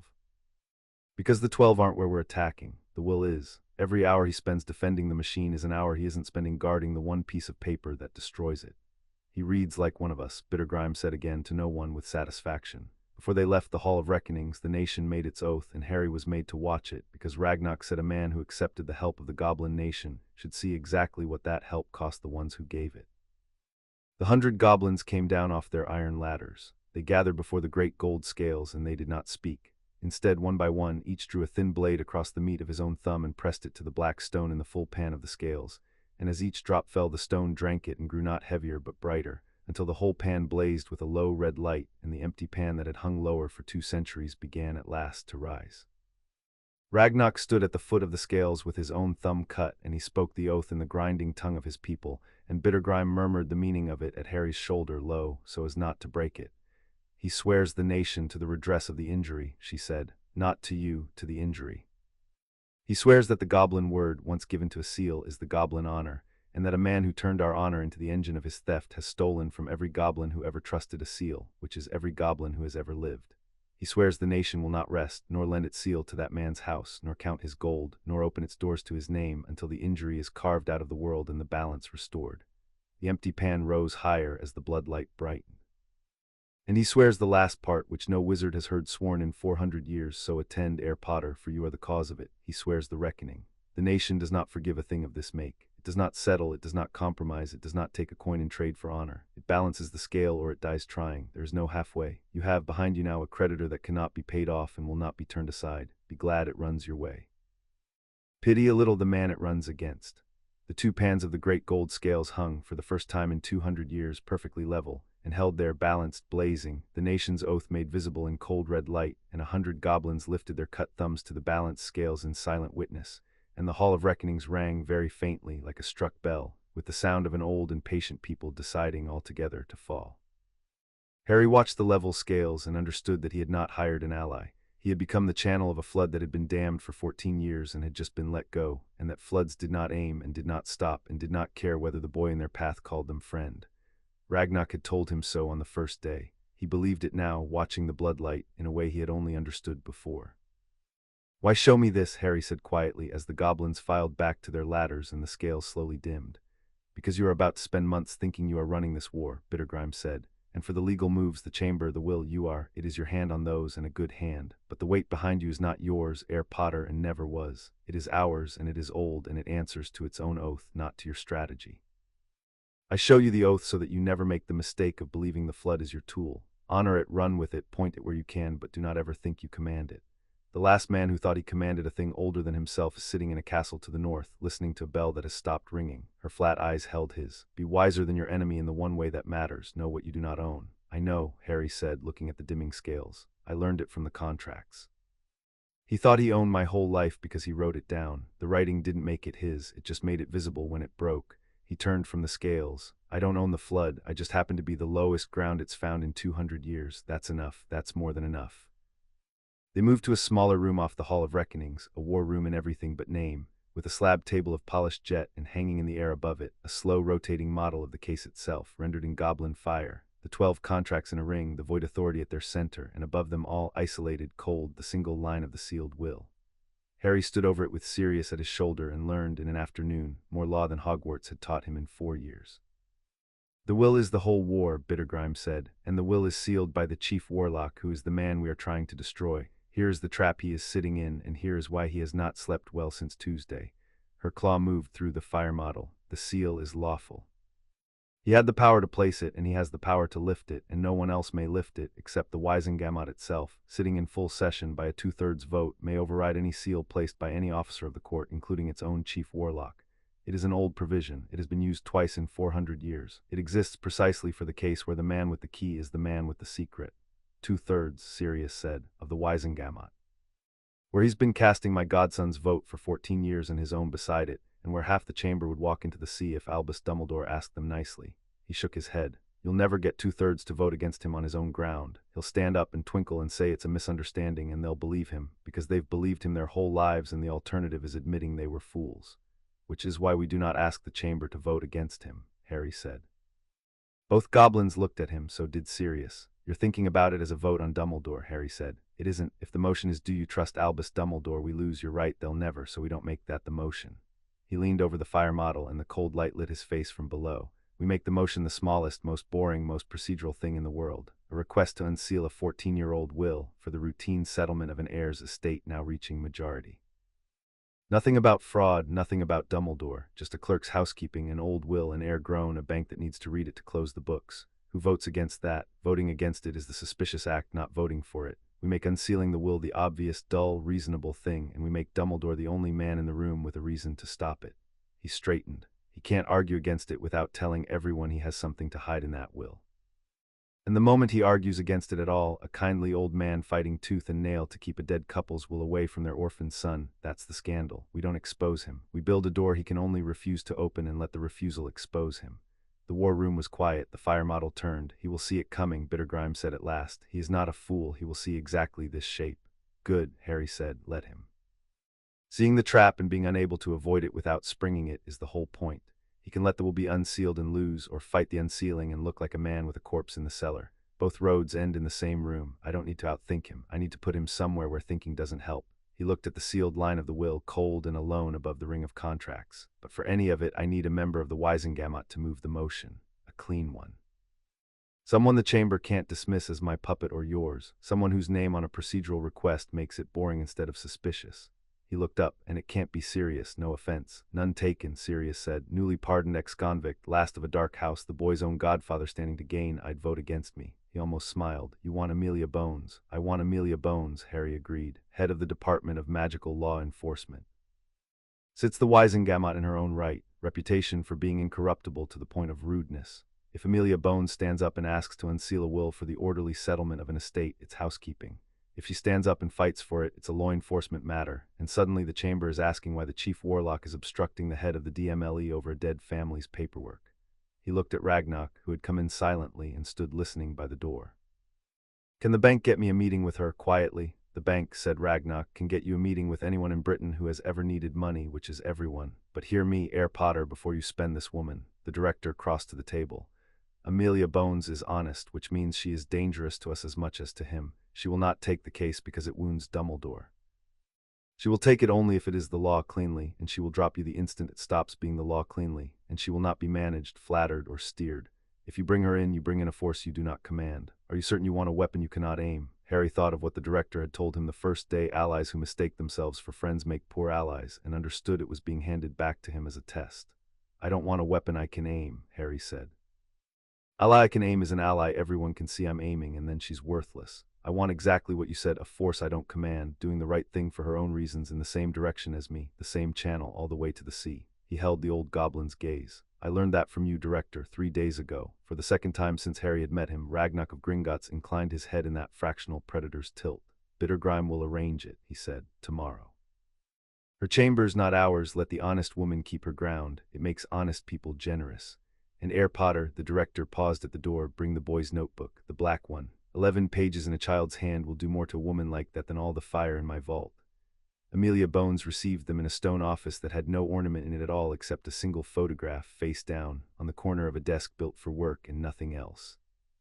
She was a square, blunt woman with a monocle and a mouth that had clearly never learned to lie comfortably, and she looked at Harry for exactly 3 seconds and at Sirius for one and said, Mr. Potter, Mr. Black, I gave Gringotts an hour because Gringotts has never wasted one of mine.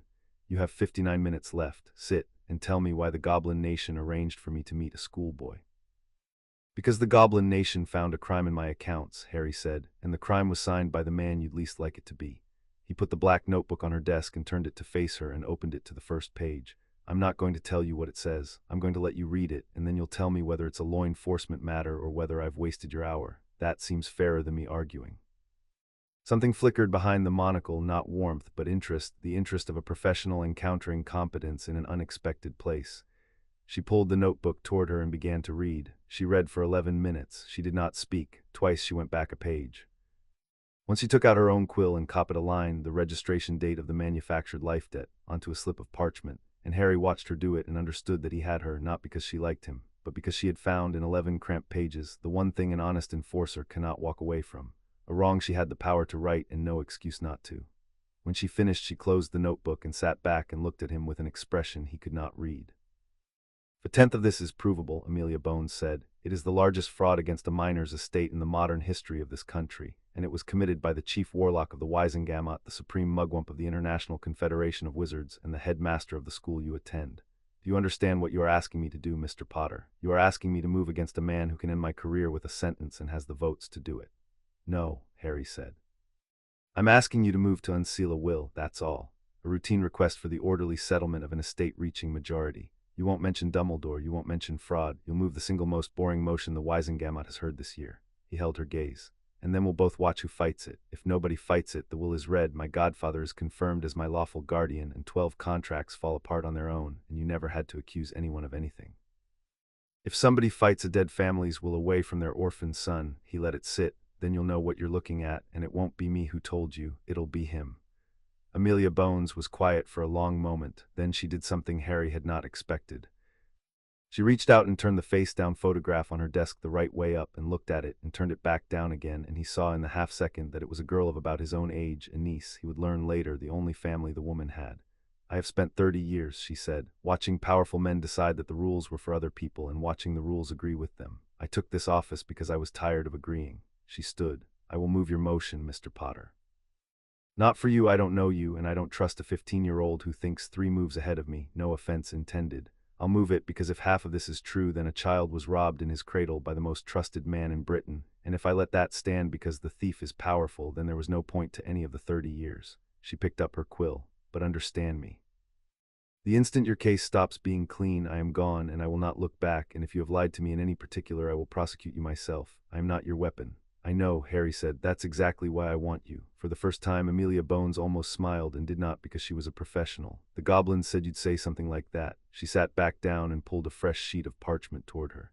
Now, tell me about the will and the seal and the date on the seal and leave nothing out, because the next time I hear these facts it will be in a chamber full of people who want them not to be true. That night in the kitchen at Grimmauld Place, the goblins sent the dossier. It arrived as a single scroll that, unrolled, kept unrolling, a goblin courtesy that meant we have done your homework and it is thorough, and Harry spread it across the long table while Sirius lit the lamps, and together they read what the bank had assembled on every name attached to the 12 contracts. Not gossip, ledgers, what each beneficiary had received when and whether they had known. Start with the ones who knew, Harry said, because those are the ones who will fight, Corbin Selwyn knew.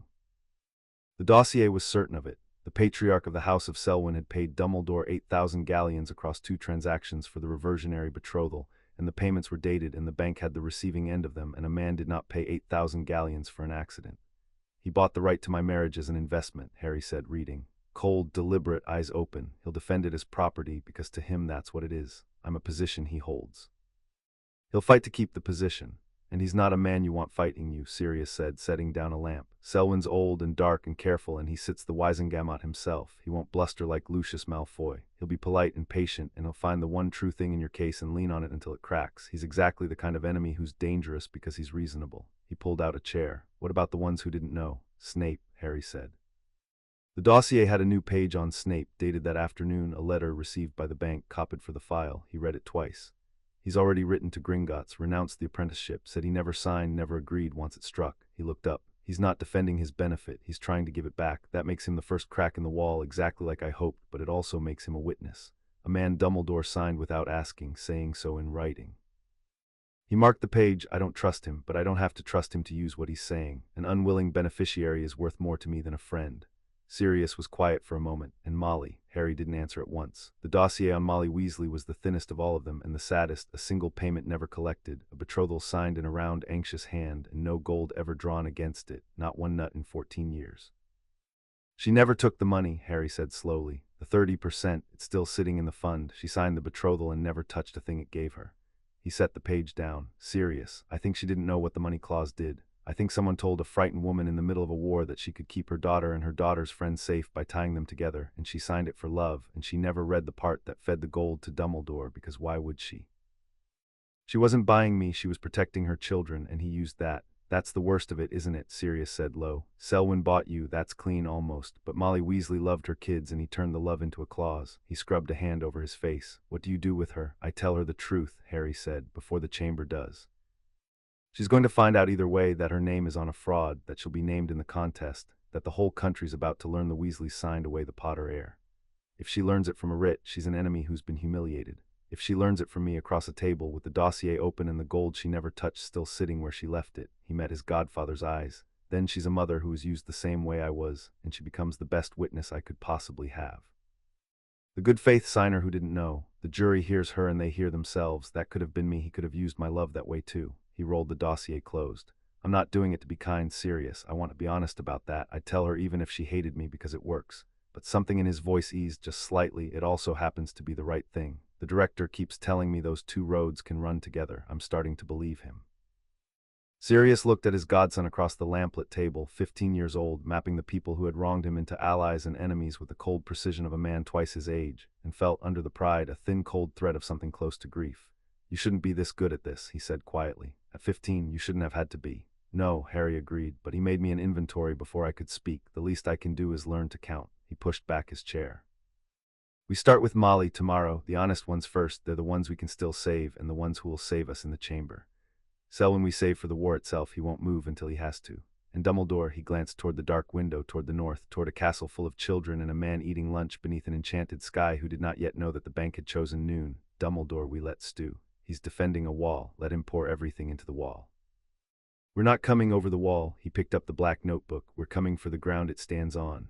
In the headmaster's office at Hogwarts, the silver instruments that monitored 100 things had been joined that week by a silence. Albus Dumbledore sat behind his desk and considered the silence the way a physician considers a symptom. The bell had not rung. The quarterly draw had not cleared.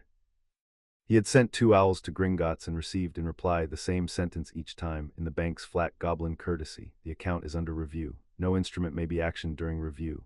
It was the most alarming thing he had read in a decade, precisely because there was nothing alarming in it. The goblins did not bluff. They did not threaten. They simply stopped, and a goblin's stop was the stillness of a thing deciding how hard to fall on you. He had built the structure to be unbreakable, and he had not lied to himself about why. Across the room in their frames, the portraits of old headmasters pretended to sleep, and Fawkes watched him with one golden eye, and Albus Dumbledore allowed himself, in the privacy of the silence, to review the case against his own conscience the way he reviewed everything, thoroughly and to his own acquittal. He had not done it for gold. That was the first and most important truth, and he held to it. The gold had been a tool. A prophecy had named a child as the one who could end the greatest evil of the age, and the child had been an infant, and infants grew into men, and men were soft and willful and easily turned, and the war would not wait for the boy to choose correctly of his own accord. So he had made certain the boy would be there when he was needed, bound to the cause, pointed at the dark, kept where he could be watched and shaped, and when the hour came, spent for the greater good. He had charged the boy's own estate for the boy's own salvation, and called it administration, because the alternative was a world in which Voldemort won, and in that world the boy's gold would buy nothing and the boy would be dead anyway. He had done arithmetic, as he always did.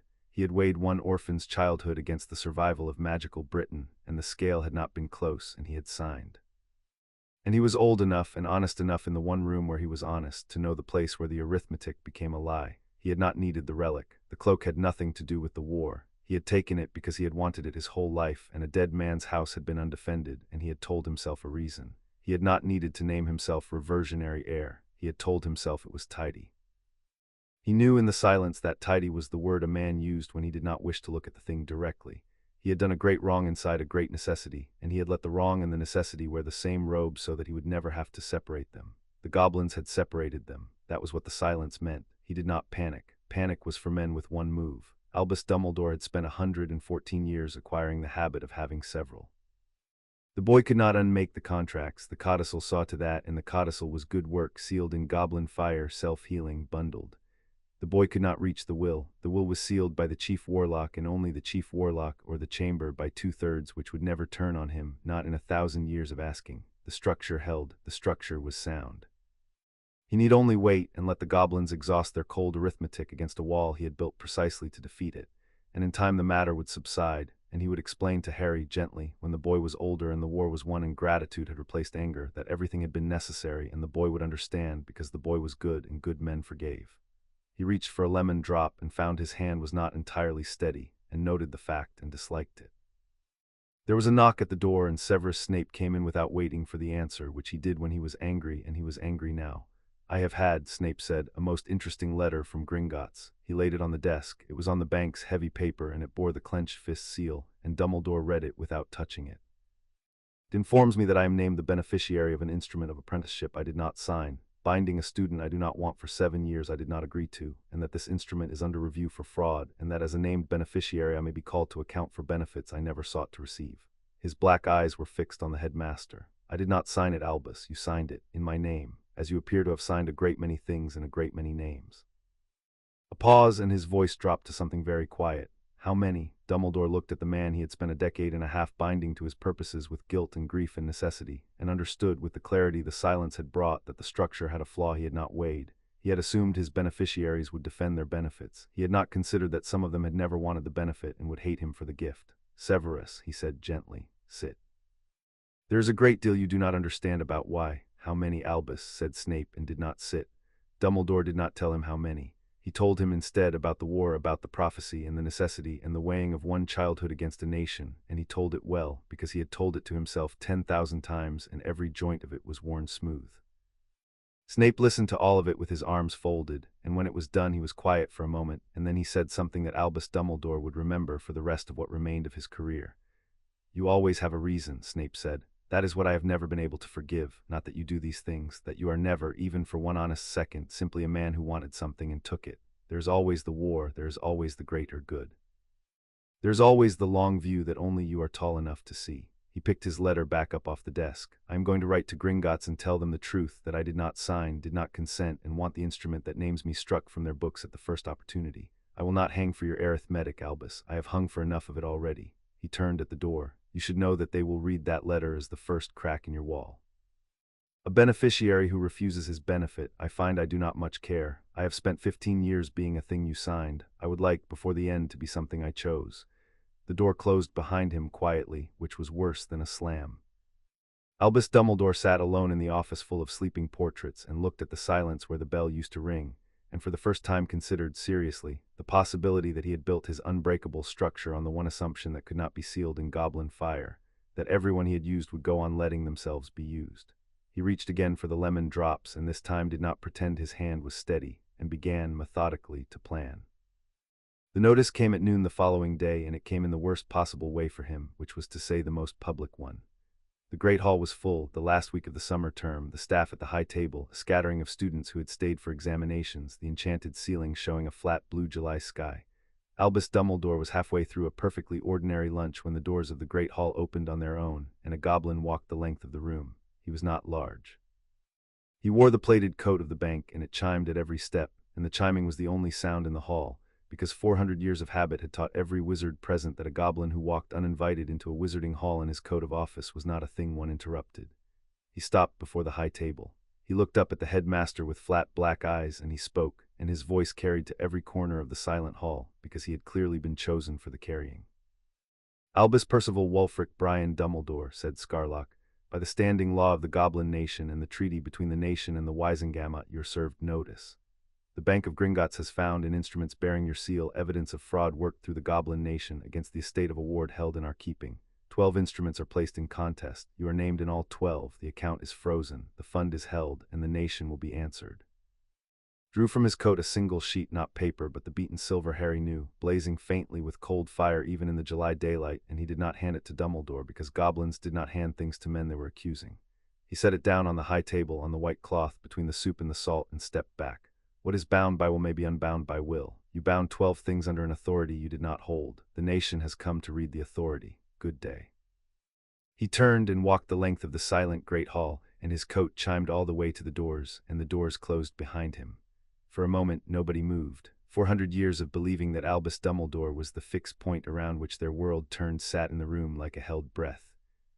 Then the whispering began at the Ravenclaw table and spread like fire in dry grass, and at the high table Minerva McGonagall turned to the headmaster with a question already forming on her face, and Albus Dumbledore looked down at the sheet of cold silver on the white cloth between the soup and the salt, and did not pick it up, and understood that the war he had hoped to fight quietly in the dark against a boy who could not reach him had just been declared in the brightest, most public room in Britain, and that he had not chosen the ground, the hour, or the witnesses. 100 miles south, in a stone office at the ministry, a square woman with a monocle received an identical sheet of silver from a goblin courier, read it once, and reached for the parchment on which she had begun, the night before, to draft the most boring motion the Wisengamot would hear that year. And in the war room beneath the city, Harry Potter watched the fire model turn, the 12 contracts, the void authority, the sealed will alone and cold above them all, and felt the case shift under him from a thing that had been done to him into a thing he was now doing, and he opened the black notebook to a fresh page, and at the top of it he wrote a single word and underlined it twice: beneficiaries. "They'll have read the notice by now," he said. "All of them. Selwyn, Molly Weasley, Snape. Every name on every contract just learned that the gravy is about to stop, and the ones who want to keep it are going to start fighting to keep it." He looked up at Bittergrime and Sirius across the turning fire. "Dumbledore's the wall, but the beneficiaries are the ones who will bleed first and the ones who will talk. Some of them didn't know what they signed, some of them did. I need to know which is which before they decide for themselves." He closed the notebook. "We've fired the first shot. Now we find out who comes running to defend their share and who comes running to give it back." Far above, the doors of the great hall stayed closed, and the whispering did not stop, and the unmaking of Albus Dumbledore had begun in the one place he could not control, in public, in daylight, in front of everyone who had ever called him great. Chapter 3 and Chapter 4. The beneficiaries. Molly Weasley came to Grimmauld Place believing she had been summoned to help, because that was the only reason she had ever been summoned anywhere, and Harry understood within the first minute that the hardest thing he would do that summer was take that belief away from her. He had set it up plainly. The kitchen table, the dossier, the bank's copy of the betrothal with her round, anxious signature, and beside it, in a small iron box Bittergrime had sent, the proof that mattered most, a ledger leaf showing 30% of the Potter Trust, sitting untouched in a fund she had never drawn from for 14 years. Sirius had offered to be there. Harry had asked him to wait upstairs. Some truths needed fewer witnesses, not more. "Sit, Mrs. Weasley," he said, "please. I have to show you something, and I need you to let me finish before you say anything, because if you start before the end you'll get it wrong, and I don't want you getting this wrong." She sat because the boy's voice had something in it she had never heard from him, and she watched him open the dossier, and she read the betrothal contract with her own name on it, and the color went out of her face by degrees. "I remember signing this," she whispered. "Albus came to us. It was the war was so bad, the Pruetts had just, my brothers had just died, and he said there was a way to keep the children safe, to bind the houses, that if Harry and Ginny were promised, the old families would protect them both the way they used to in the old wars. He said it was protection." Her hands had begun to shake on the parchment. "I signed it to keep them safe, both of them. I never, Harry, I swear to you, I never thought of you as you were a baby. You were James and Lily's baby. I'd have signed anything to keep one more child from being—" "I know," Harry said. "Mrs. Weasley, I know. Look at me, I know." He turned the iron box toward her and opened it and showed her the ledger leaf. "This is the part he didn't read to you," he said quietly. "The contract you signed gave 30% of my family's gold to a fund, not to you, not to Ginny. The fund administered by the magical guardian, by him. You signed a contract to protect 2 children, and buried in it was a clause that fed my parents' money to Albus Dumbledore every quarter in your daughter's name." He let her look at the number. "And here's the thing I most needed you to see before anyone else told you. You never touched it. 14 years, not one nut. It's all still here. Whatever he meant that money to do, you never took a penny of it because you didn't sign for money. You signed for love, he's the one who turned it into a price. Molly Weasley put her hand over her mouth and made no sound at all, and Harry let her have the silence because he had learned from the goblins that the cruelest thing you could do to grief was hurry it. When she spoke again, her voice had changed. The tremor was gone. What replaced it was something Harry had seen in his own reflection lately and was glad to see in an ally. He used me, she said. He sat at my table and he ate my food, and he watched me sign away your mother's gold believing I was saving my children, and he let me believe it for 14 years. She looked up and her eyes were wet and absolutely steady. What do you need me to do? I need you to do exactly what you're feeling right now, Harry said, in front of the Wisengamot, not rehearsed, not careful, just true. I need them to see a mother who signed for love and was robbed for it, because every single person in that chamber has a love that could have been used the same way, and when they look at you, they'll know it. He closed the box. You're not a witness for me, Mrs. Weasley. You're a mirror. I'm going to hold you up in front of a room full of people who think this couldn't happen to them and let them see that it already did to the kindest person they know. And Ginny, Molly said, the contract. Is she void the moment the guardianship's void? Harry said. She was never bound by anything you actually meant. Neither was I when this is over. Your daughter's free and so am I, and if the two of us ever choose each other it'll be because we chose it, not because a dead man's claws arranged it before either of us could walk. That's the whole point, Mrs. Weasley, not who I don't marry, that it's mine to decide. For the first time, Molly Weasley looked at Harry Potter the way the goblins had begun to, not as a boy to be fed and fussed and protected, but as something that had been forged. It frightened her a little, but under the fright was a fierce and rising gladness because she had spent 14 years grieving children she could not save, and here at last was one saving himself and asking only that she stand where the light could find her. I'll do it, she said. I'll stand up in front of all of them and I'll tell them what he did. And Harry, she reached across the table and gripped his hand hard the way she gripped her own children's. When this is finished, you're going to come to my table and eat until you can't move, and you're going to let me fuss over you like the boy you also still are, whether you've forged yourself into a sword or not. Both things are true. Don't you let him take the second one. Yes, Mrs. Weasley, Harry said, and found to his mild surprise that he meant it. Corbin Selwyn did not come to be saved. He came to collect. He requested the meeting himself through his solicitors on heavy cream paper, and he requested it at Gringotts, which told Harry something before the man ever opened his mouth. Selwyn wanted the bank to witness whatever he was about to do, which meant he believed he was about to do something the bank would have to honor. Bittergrime read the request and her flat eyes narrowed, and she said, He has found his lever already. Faster than I thought. He is a careful man. Be careful back. They received him in a cold stone room off the upper hall, neutral ground, a goblin scribe in the corner taking down every word in fire. Corbin Selwyn was tall and dry and gray, with a face like a closed ledger, and he wore his age the way some men wore armor. He did not waste a syllable on greeting. Mr. Potter. Be brief, as I value my time and have no particular wish to spend it on yours. He set a single document on the table, his own copy of the reversionary betrothal, sealed and burning faintly. You have placed the Weasley betrothal into contest. I congratulate you. It was a shabby instrument and you are well rid of it, but I am sure your goblin friends have explained to you what the contesting of the Weasley instrument does. His gray eyes were perfectly without warmth. It triggers mine. The reversionary settlement between our houses was dormant on one condition only, that the Weasley match stand. You have moved to break the Weasley match. By your own action, Mr. Potter, by your own hand, you have woken the contract that binds you to my granddaughter. I have come to inform you that the House of Selwyn considers the betrothal of Cassius Selwyn and Harry Potter to be, as of the filing of your contest, in force. The room was very quiet. The scribe's fire scratched in the corner. That's clever, Harry said, and meant it because he had learned to respect the thing trying to kill him. You've turned my own attack into the trigger. If I fight to be free of the Weasleys, I fall straight into your house. You're betting I have to choose that I'll either stay bound to a contract I'm contesting or accept being bound to yours. You've made my freedom the thing that springs your trap. He leaned back. It's good work, Mr. Selwyn, I mean that.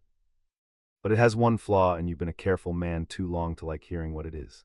Selwyn said nothing. He waited, which was its own kind of confidence. Your contract triggers if the Weasley match is broken, Harry said. Voided, refused, defeated, any of the ways one valid contract ends. He let it sit. But I'm not breaking the Weasley contract, Mr. Selwyn. I'm proving it never existed. There's a difference, and your whole position lives in the gap between those two words. He nodded at Bittergrime, who took it up without missing a beat. A void instrument is not a broken instrument, the goblin said, with the cold pleasure of a craftsman explaining a flaw to a rival. It is a nullity. It is treated in goblin law and in your own as though it had never been written. And your reversionary settlement, Mr. Selwyn, does not trigger on the nullity of the Weasley match. It triggers on its breach. She turned the burning document toward him and tapped the trigger clause, the one he had drafted and signed and never imagined would be read back to him. Read your own grammar. Should the Potter-Weasley settlement be broken, voided by the parties, or refused by the ward by Harry Potter, acting against a valid contract. But Harry Potter is not acting against a valid contract. He is demonstrating that the guardian who signed both your instruments never held the authority to sign either. When the guardianship falls, the Weasley match does not break, it vanishes. And so, she let the silence do the work for one beat, does yours. They were signed by the same void hand, Mr. Selwyn. You did not buy a contract. You bought a forgery from a man pretending to be a guardian, and forgeries do not trigger. They evaporate together.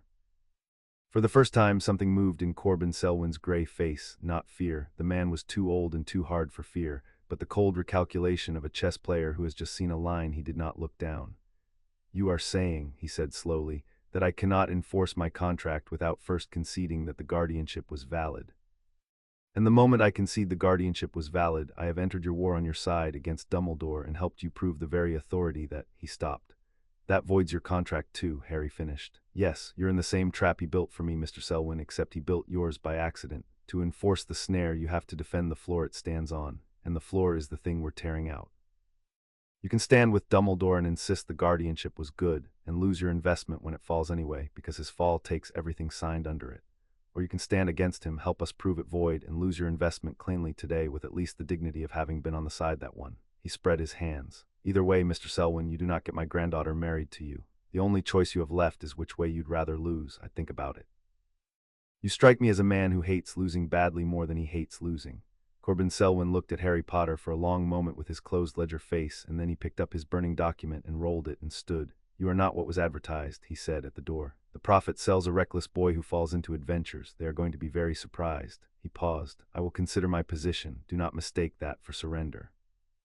I have not survived 60 years in the Wisengamot by choosing sides early, but I will tell you one thing for nothing, Mr. Potter, because I dislike Albus Dumbledore more than I dislike you, which is a recent and unwelcome development. His gray eyes were cold and clear. He will not fight you on the contracts. He knows he loses on the contracts. He will fight you on the will, and he will not fight clean, because the will is the only ground where losing costs him everything. Whatever he has done to that document in 14 years, and he has had 14 years and the only key, assume it is worse than you have planned for. Good day. He left. The scribe's fire went still. He's right, Harry said quietly to Bittergrime. About the will, we've been treating it like a sealed door. What if it's not just sealed? What if there's nothing behind the door anymore? Bittergrime's flat eyes met his, and for once she did not have a ready answer, and that was its own answer. Dumbledore's letter came the next morning, and it was a small masterpiece.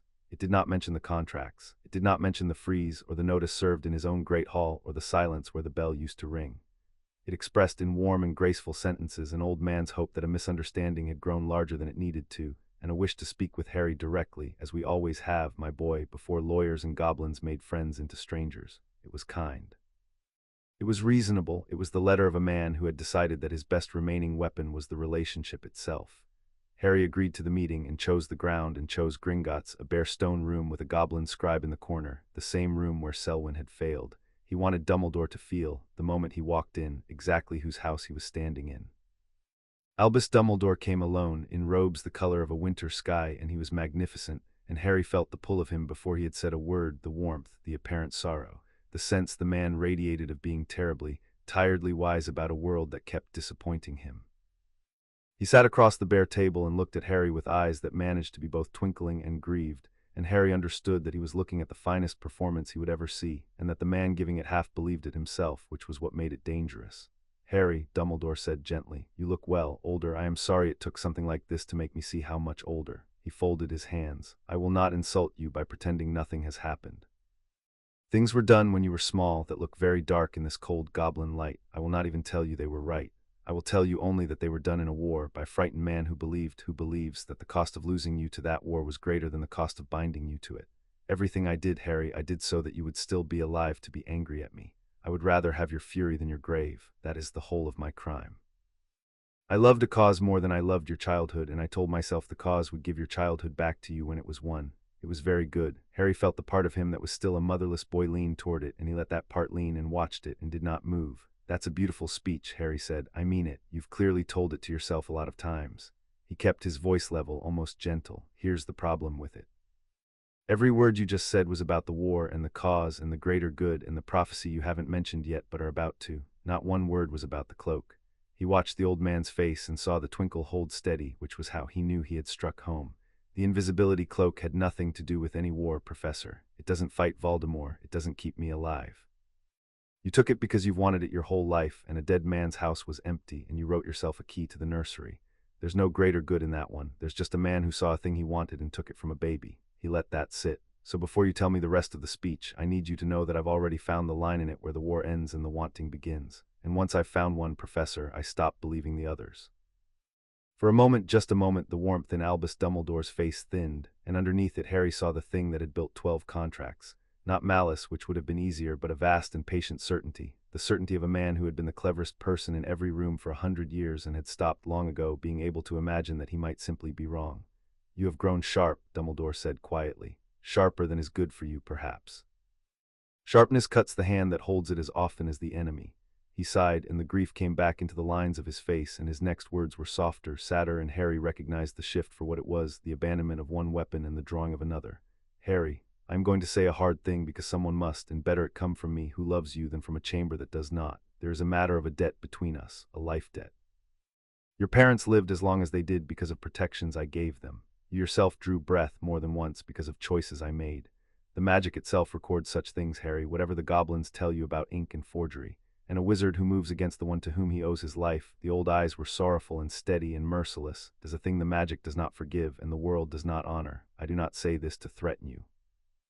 I say it because I do not wish to watch you make yourself, in the eyes of all magical Britain, the boy who tried to ruin the man who saved his family. That is what they will see, Harry, whatever the truth beneath it. That is the story, and stories outlive contracts. There it was, the gag laid gently on the table between them, dressed as concern. Harry was quiet for a moment, and Dumbledore, who knew the value of silence, let it grow, mistaking it. You registered that life debt yourself, Harry said. With a quill on the second of no, you'll know the date better than me. You wrote it down on behalf of my dead parents who never signed it, claiming a debt the magic supposedly recorded on its own. He leaned forward very slightly. But here's the thing about a real life debt, Professor, the thing the loremaster taught me. It doesn't need a quill. The world remembers it whether or not anyone writes it down. So if your debt was real, you'd never have had to register it. The fact that you sat down and wrote it into a ledger is the proof that the world hadn't recorded one, because if it had, the parchment would be redundant. He sat back. You didn't document a debt. You forged the absence of one. And the moment the goblins prove that in open court, which they will, because a forged entry in the soul's own ledger leaves a seam, and they've already found it, the gag comes off, and the only thing left standing in that story is the truth, that you used a fiction of a debt to try and silence a child you'd already robbed. The room was silent. The scribe's fire scratched in the corner. Albus Dumbledore looked at Harry Potter across the bare stone table, and the performance was gone now entirely, and what was left was simply a very old, very tired, very dangerous man, who had come to bend a boy with love and a lie and had found the boy already past the reach of both.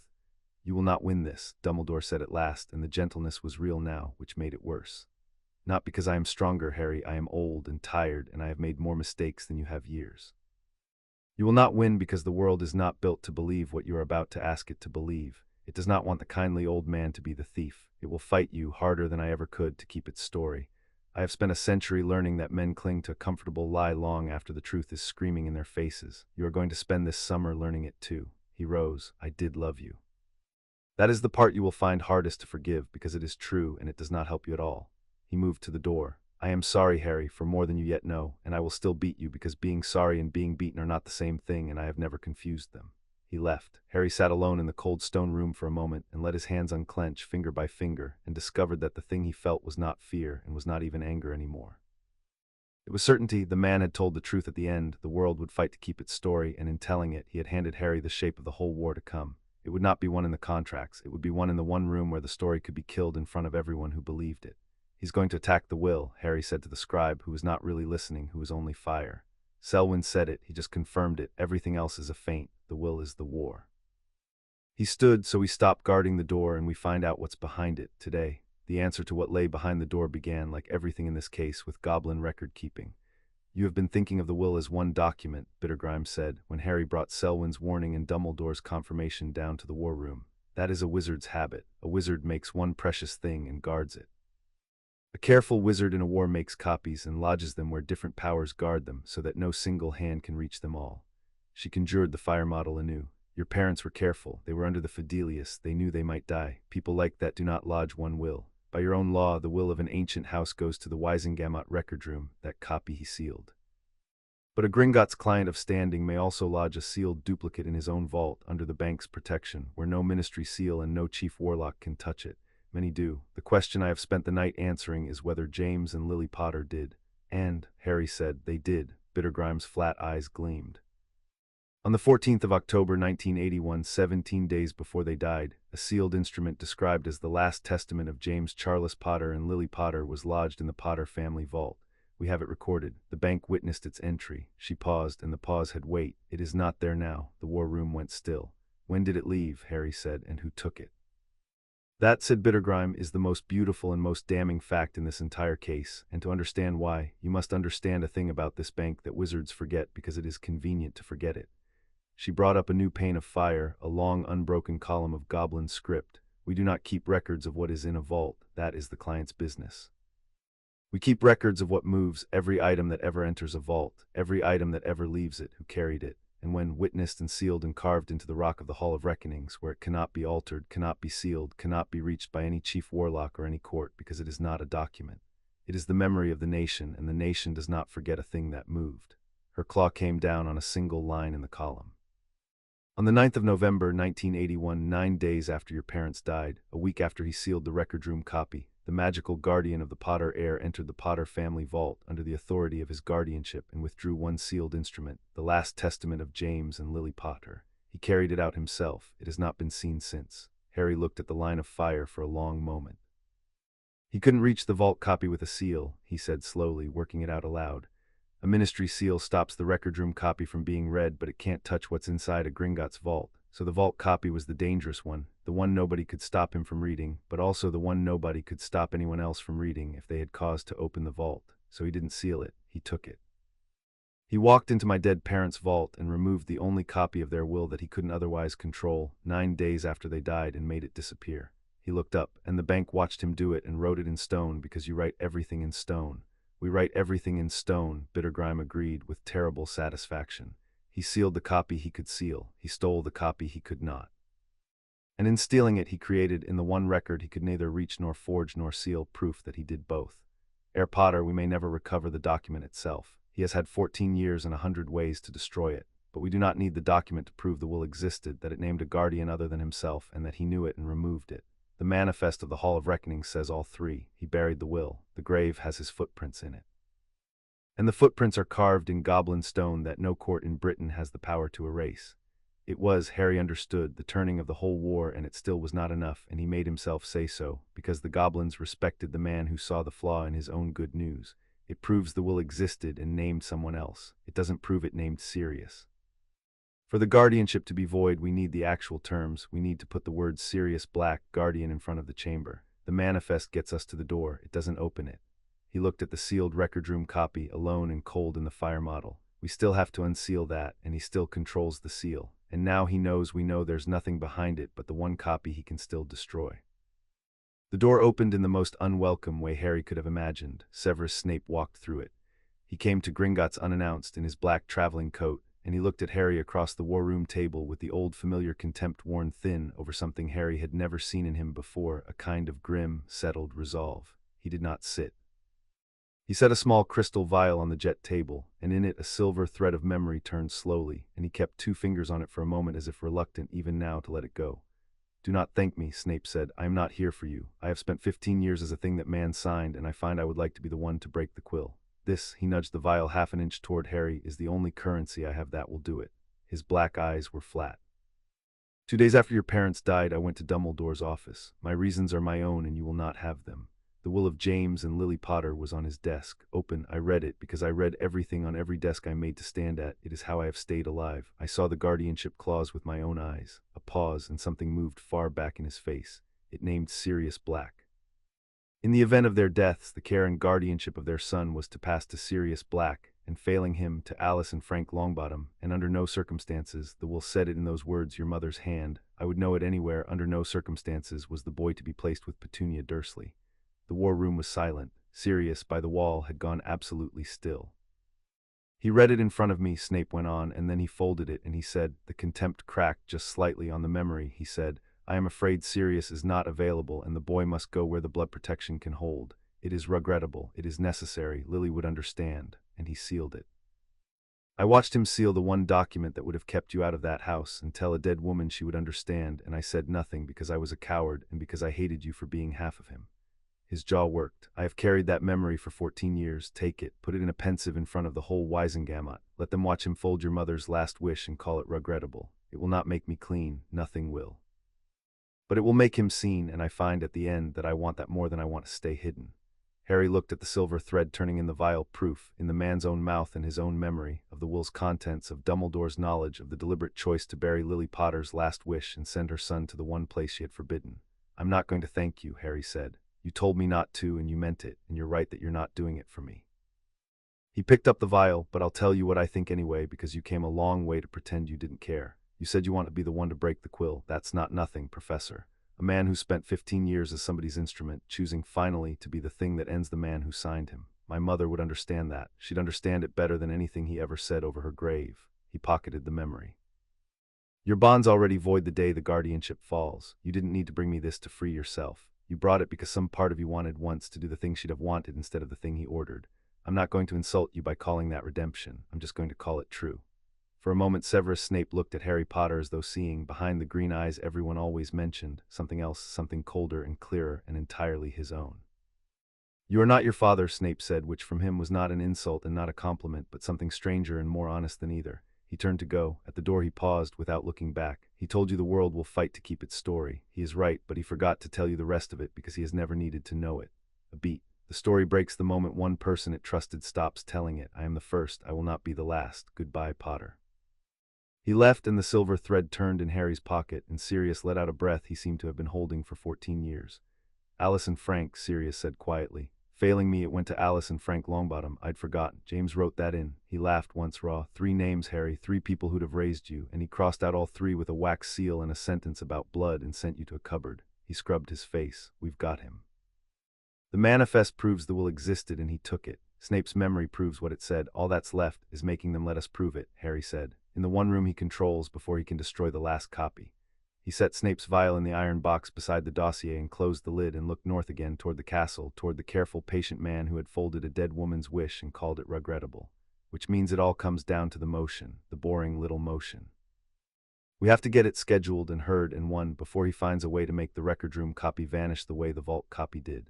He turned to Bittergrime. How fast can Amelia Bones move it? Amelia Bones moved it faster than even the goblins expected, and she did it by refusing to let it be a motion at all.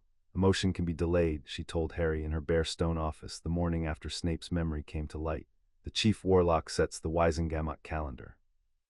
If I file an ordinary motion to unseal a will, Albus Dumbledore can calendar it for November, and spend the months between now and then doing whatever a desperate man does with the only copy of his own undoing. She laid a fresh sheet on the desk, stamped with the seal of the Department of Magical Law Enforcement. So I am not filing a motion. As of this morning, the sealed will of James and Lily Potter is the subject of an open criminal investigation by my department into the suspected fraudulent conversion of a minor's estate. And evidence in an open DMLE investigation may not be moved, altered, copied, or destroyed by any person, including any officer of the court, including the chief warlock, on pain of obstruction. I have placed a preservation order on the document. Her monocle caught the light. He can no longer touch it, Mr. Potter, not to read it, not to move it, not to burn it. The one weapon he had left, destroying the last copy before the chamber could read it, I took off the table at 8 o'clock this morning. He woke up today less dangerous than he went to bed. Harry looked at the order and at the square, blunt woman who had drafted it, and understood that Ragnarok had been exactly right.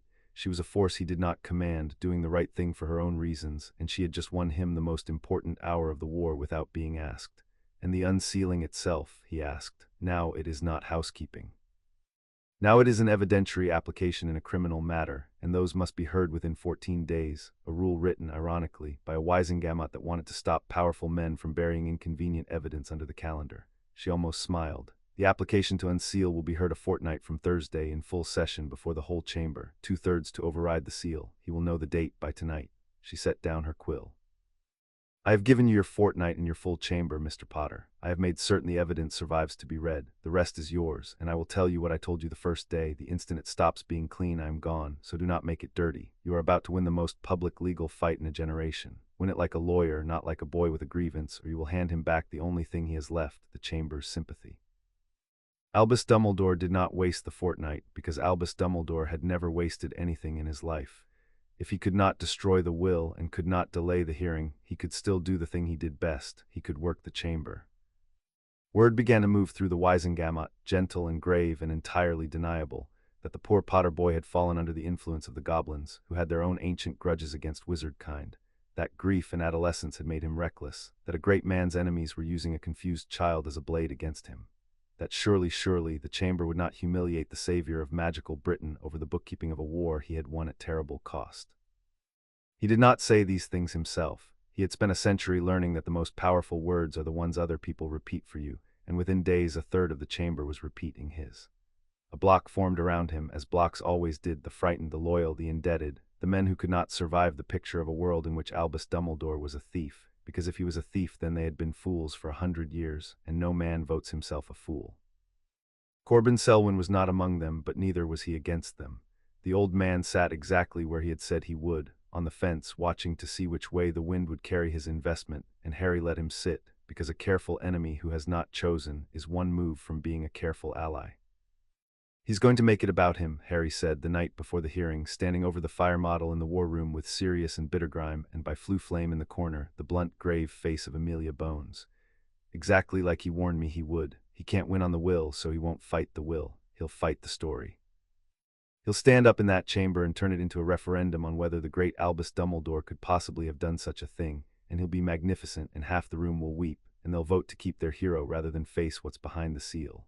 He looked around at his strange council, a goblin, a wronged godfather, an incorruptible enforcer, and somewhere out in the dark a potions master who had chosen once to be true. "So we don't let it be about him. We make it about the stone. The manifest doesn't twinkle. The dead woman's handwriting doesn't make speeches. We put the goblin record and Snape's memory and the date on the seal in front of them, and we make the chamber look at things that cannot perform until performance stops working." He straightened. 14 days ago they served the notice in his great hall. A fortnight from Thursday we opened the seal in his chamber. He told me the world would fight to keep its story. A cold light moved behind his eyes. "Let's go find out how hard." The fire model turned the 12 contracts, the void authority, and above them, no longer alone, no longer only sealed but now surrounded, by a manifest carved in stone, a memory in a crystal vial, a preservation order, and a date. The will was still locked, but for the first time every road to it was held by Harry's people, and the man who held the key had nothing left to do but stand in the light and talk. The legal war would begin on Thursday. Chapter 4 and Chapter 5. The legal war began, as Harry had promised, on Thursday, but not in the Wisengamot. It began a mile underground, in a chamber Harry had not known the bank possessed, because the bank possessed many things it did not advertise to the men whose gold it counted. The Court of Instruments sat below even the Hall of Reckonings, in a round room carved from a single piece of black stone, and its only furniture was a ring of 7 seats for the goblin jurists, and at the center, a shallow basin of gray metal the size of a millpond, empty, waiting. Above the basin, when the court convened, the contracts would hang and burn and be judged. "You must understand what this court is and is not," Bittergrime told him on the threshold in her robes of office and a collar of iron she wore only here. "It is not your Wisengamot. It cannot send a man to Azkaban or strip his name. It judges instruments, not people, whether a thing sealed in goblin fire is sound or rotten, true or forged, alive or void. Its rulings bind the bank absolutely. And here's why we come here first, before the wizards. The 12 instruments bear goblin seals. By the treaty your ministry signed and would dearly like to forget, an instrument bearing a goblin seal may be tried in goblin court, and the Wisengamot must honor the finding. We cannot void his guardianship here. That is wizard law for the wizard chamber. But we can put each contract to the fire and make the bank declare on the record what it is." Her flat eyes met his. "You told the director you wanted him ruined in the light. This is the first light. What is said here the Wisengamot must hear there. We are building the record you will read aloud on Thursday week. And the capstone," Harry said, "the 12th, it'll fight back. Every time we void one it heals it and takes a price from me. You said it yourself, fighting it is a way of losing." "Yes," Bittergrime said, "and you are going to do it anyway."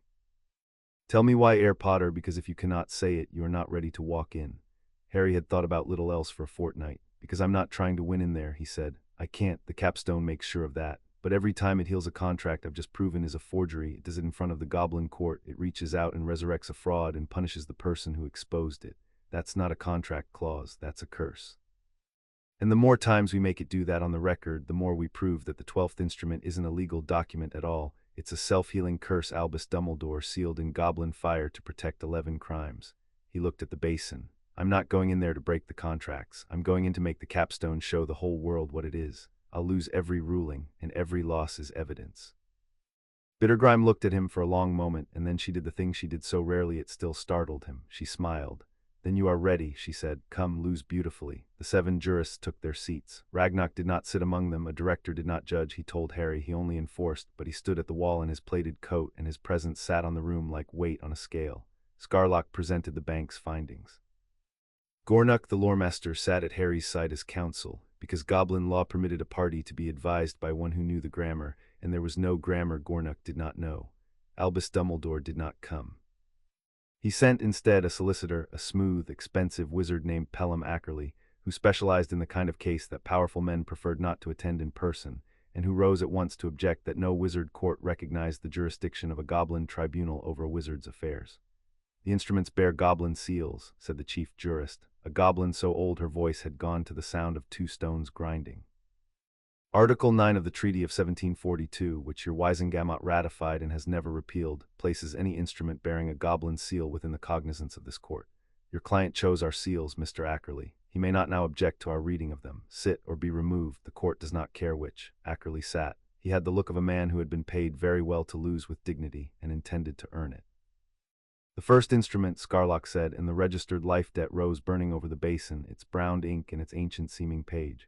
A registration of a life debt owed by the House of Potter to Albus Dumbledore, descendable to the heir. The bank alleges this instrument to be a forgery not of signature but of substance. It registers a debt that the world did not record. We ask the court to test it.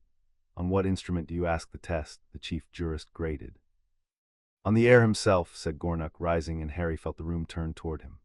A life debt, if it is real, lives in the blood of the one who bears it. It is not written, it is carried. The boy is the alleged debtor. Test the boy. If the debt is real, it will answer. If it is forged, the blood will be silent, and silence will damn the ink. The chief jurist considered and grated assent, and Scarlock came to Harry with a blade no longer than a thumbnail, curved, very bright. 3 drops, he said. Into the basin. It will not harm you. It will only tell the truth, which in your case has been a rarer mercy than it should have been.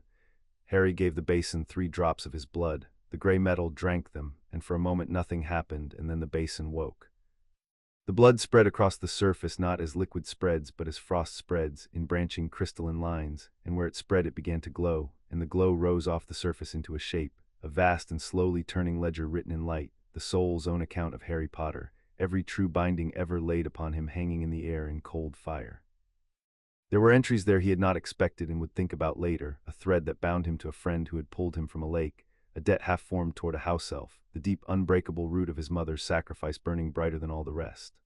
The court read them in silence, and it was a terrible thing, to have one's soul's ledger read aloud in light by strangers, and Harry stood and let them do it because the truth was on his side and he had nothing to hide. And nowhere in the ledger of Harry Potter's life, not in the bright entries nor the dim ones, not anywhere in the turning account of every true debt he had ever owed, was there a single mark naming Albus Dumbledore. The blood is silent, Gornuk said into the stillness. There is no life debt. There was never a life debt. The world did not record what the ink claims because the thing the ink claims did not happen.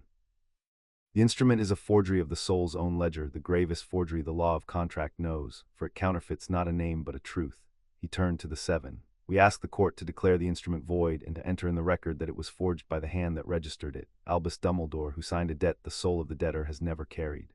The 7 jurists conferred in their grinding tongue, and the chief jurist raised her hand and brought it down. The instrument is void, she grated. It is forged, so the court finds, so the record stands. And the registered life debt hanging over the basin blackened, curled, and burned to nothing, and for one bright second Harry felt a weight lift off him he had not known he carried. The gag Dumbledore had built to wear over every truth gone, so that for the first time he could say the man's crimes aloud without owing him his life. Then the 12th contract answered. The cold came first, the same lightless chill Harry had felt the day the 12th instrument rose in the vault of instruments, and then, from far below, from the deep dark where the contracts hung on their threads of fire, the capstone reached up. The ash that had been the life debt did not stay ash, it gathered. The black flakes drew together in the air over the basin, spiraling, knitting, and the brown page reassembled itself flake by flake, the forged ink crawling back across it, until the registered life debt hung whole again exactly where it had burned, reaffirmed, and across its bottom margin in fresh fire. New words had written themselves that had not been there before, renewed by challenge this day, the moving party having moved against it. And as the words finished, Harry felt a tug at his own chest, a draw, like a coin pulled from a pocket, and over the basin a second figure flickered, a number deducted from the Potter estate, the price the codicil exacted for the act of fighting it. The court was silent. Even the 7 jurists who had judged instruments for centuries leaned forward. There, said Gornuk softly, and there was no defeat in his voice. There was the grim satisfaction of a man whose diagnosis has just been confirmed in front of witnesses.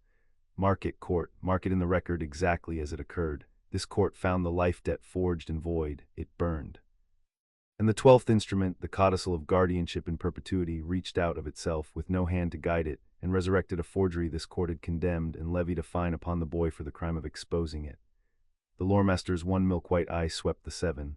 A contract clause does not do that. A contract clause is passive. It waits to be enforced. This acts. It defends. It heals. It punishes. By every definition in the grammar of 900 years, what you have just witnessed is not an instrument. It is a curse, a working of active malice, sealed in goblin fire and dressed in the robes of contract to hide what it is. We ask the court to note, for the wizard chamber that must hear this, the 11 crimes are guarded by a 12th that is no contract at all, but a curse upon the act of seeking justice. The chief jurist's grinding voice came slowly. The court has seen it. The court cannot in this proceeding unmake it. The codicil's own grammar bars piecemeal challenge, and a curse of this make is rooted in the authority that sealed it, which is a matter for the wizard law that raised the authority. But the court will record what it saw. Let it stand in stone. The goblin court of instruments witnessed the 12th instrument resurrect a forgery and find the wronged party. Let the wizard chamber make of that what honest men must. She looked at Harry, and something almost like respect moved in her ancient face. You knew it would do this. I knew, Harry said. I came to make it do it where you'd write it down. Then continue, she grated. Lose, boy, lose on the record. We are carving every loss in stone. They continued. The apprenticeship bond to Severus Snape came next, and it fell faster because it had a defect even simpler than forgery. The named master had never agreed. Snape came in person to the goblin court, which no one had asked him to do, and stood before the 7 in his black coat and swore the goblin oath, which bound a man's words to the truth on pain of his magic, and which most wizards would sooner cut off a hand than swear, and testified that he had never signed the indenture, never consented to it, never wished it, and renounced any benefit it claimed to give him.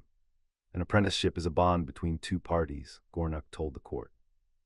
Master and apprentice, the apprentice here was an infant, his consent was supplied falsely by a guardian, but the master's consent cannot be supplied by anyone, it is his alone to give, and the master has sworn on his magic that he never gave it. A bond half consented is no bond, we ask the court to void it. The instrument is void, the chief jurist ruled. It binds no one, so the court finds. The bond burned. And the capstone reached up and gathered the ash and rebuilt it and found the estate again. And this time, when it had finished, Severus Snape stood looking at the resurrected bond that claimed him against his sworn word, and his face had gone white with a fury Harry had never seen on it. It rewrote my oath, Snape said very quietly. I swore on my magic that I never consented, and that thing, he pointed at the reborn indenture, wrote my consent back into being over my sworn word. Do you understand what that is, court? It does not merely defend a fraud, it overrides a man's sworn truth. There is no darker thing in your grammar or mine. He turned to Harry, and for once there was no contempt in it at all, only a cold shared recognition. He has to fall, Potter, not for you, not for me. For the simple reason that a man who can seal a working that overwrites another man's oath cannot be permitted to keep it. Burn it all down. I will swear in your wizard chamber too, if it comes to that, on my magic, in front of all of them. The apprenticeship to Albus Dumbledore himself came after the bond to Snape, and it was the one that made even the 7 jurists go still, because it claimed a thing the goblin grammar had no comfortable word for. An indenture of magical tutelage, Scarlock read, and the contract rose burning over the basin. On its face, the assignment of a child's education to his guardian unremarkable, were the guardian real, but read the clause beneath the closed eye. He let Gornuk take it, because this was the loremaster's country. Gornuk rose, and his one milk-white eye fixed on the burning page, and he read the clause aloud in his old formal voice so that it hung in the cold air of the court. And whereas the ward may in the course of his tutelage devise, discover, or create any working, artifact, charm, or knowledge of magical value, the right and title in the same shall vest in the guardian, to hold and dispose of as the guardian sees fit, in trust for the greater good. He lowered his head. Court, I have read instruments in this shaft that sold men's labor, their years, their houses, their unborn children's marriages. I have never, until this summer, read one that sold a man's mind, not his work, not his hands, but the contents of his own head, every thought he had not yet had, every making he had not yet made, assigned away before he could form a single one of them. His claw hovered over the page. Consider what this is. A spell the boy might invent at 30, not his. A discovery he might make at 50, alone, by his own genius, not his. The instrument reaches into a future that does not yet exist and claims the harvest of a field that has not yet been sown, by a farmer who has not yet been born to sow it. It is the assignment of a soul's own increase. There is a name for a thing that owns the increase of a man's whole life and labor and gives him no say in it, and the name is not apprenticeship. The old goblin's voice dropped. The name is bondage. He did not indenture the boy's schooling. He indentured the boy's genius in advance forever and called it tutelage, the way he called theft administration and a curse a codicil. The chamber of black stone was silent. Harry stood very still, because of all 12 this was the one that had reached furthest into him, not his gold, not his home, but the one thing he had always believed was inviolably his own, the inside of his own head, signed away before he had a thought in it worth taking. On what ground do you void it? The chief jurist grated. 2, said Gornuk. First, a man cannot assign what does not exist. The fruits of a mind not yet ripened are not property, they are potential, and potential cannot be conveyed, any more than a man may sell next year's weather. The clause assigns nothing, because at the signing there was nothing to assign but a sleeping infant's someday. Second, engraver, a binding that claims the whole future increase of a person's mind, with no term and no consent, is not a contract at all but a bondage of the will, which goblin law has forbidden since before there were wizards to forbid it from, because a people who were themselves once bound do not seal the binding of others. He turned to the 7. Void it, not merely as a fraud of a void guardian. Void it as a thing the law may not allow to exist whoever signs it, the sale of a mind that has not yet thought. The 7 conferred, and the chief jurist's hand came down. The instrument is void on both grounds, so the court finds, and let the second ground stand in the record above the first, that even had the authority been good, this court would not have honored the sale of a man's unborn thoughts, so the court finds. It burned. And the capstone reached up and gathered the ash and rebuilt even this, the indenture of a mind, resurrected over the court's own declaration that it was a thing the law could not permit to exist, and find the estate again. Harry watched his name crawl back across the claws that claimed the inside of his own head, and felt the cold thing in his chest set 1 degree harder, because there was something uniquely obscene in watching a curse insist, against the law itself, that it owned his every future thought. Mark it, Gornuk said softly to the scribe, and there was iron in it. The court ruled that no law may permit the sale of an unborn mind, and the 12th instrument overruled the court and reasserted the sale. Let the wizard chamber be told, the curse does not merely defend frauds, it defends a thing the law has declared the law itself may not allow. There is no cleaner proof of what it is. The tuition and maintenance indenture fell on its own arithmetic, and it was the one ruling that needed no grand magic at all, only Scarlock and a slate and 14 years of numbers. Observe the tuition line, the auditor said, and the figures marched up over the basin in cold fire. The instrument charges the Potter estate for tuition at Hogwarts, but the Potter heir's tuition is paid from the school's standing endowment, as is every orphan's, by the founder's own bequest. The charge is for a thing already paid, it is fiction. Observe the maintenance line, a stipend to the household at Privet Drive for the keeping of the ward, but there is a separate instrument, the blood ward indenture, that pays the same household for the same keeping. The estate was charged twice for 1 child's bed. And observe the third line, the largest, general administration, paid to a discretionary fund with no accounting rendered in 14 years, against an instrument that requires accounting in its own third clause, which was never honored. He set the slate down. A contract that charges for what is already paid, that bills the same service twice, and that violates its own accounting clause is not a valid indenture. It is a pump. We ask the court to void it and order the fund restored. Void, the chief jurist ruled, and restoration ordered, subject to the wizard chamber's confirmation, so the court finds. It burned, the capstone rebuilt it, the estate was fined. The pattern held through the morning and into the long, lightless afternoon, for there was no day or night a mile underground, only the cold fire and the grinding voice of the court, and one by one Harry put his stolen life on the basin and watched the goblins prove each theft and watched the 12th instrument reach up and undo the proving. The transfer of Godric's Hollow, voided as a conveyance by a void authority, then resurrected. The assignment of the Wisengamot proxy, voided as an overreach beyond majority, then resurrected. The blood ward indenture, this one the court would only reduce, not void, for the protection itself was true magic, and the 7 would not strike down a dead mother's working even to spite a thief, but they struck the stipend and the residence binding as fraud laid over the true thing, and the capstone restored even that. Corbin Selwyn appeared on the 2nd day. He came in person, which surprised the court and did not surprise Harry, because a careful man comes to count the wind himself rather than trust a report of it. He sat through an hour of rulings and resurrections with his closed ledger face, watching the 12th instrument reach up again and again to defend frauds the court had condemned, and at the end of the hour he rose and asked the court's leave to speak, and was granted it. "I am Corbin Selwyn," he told the 7.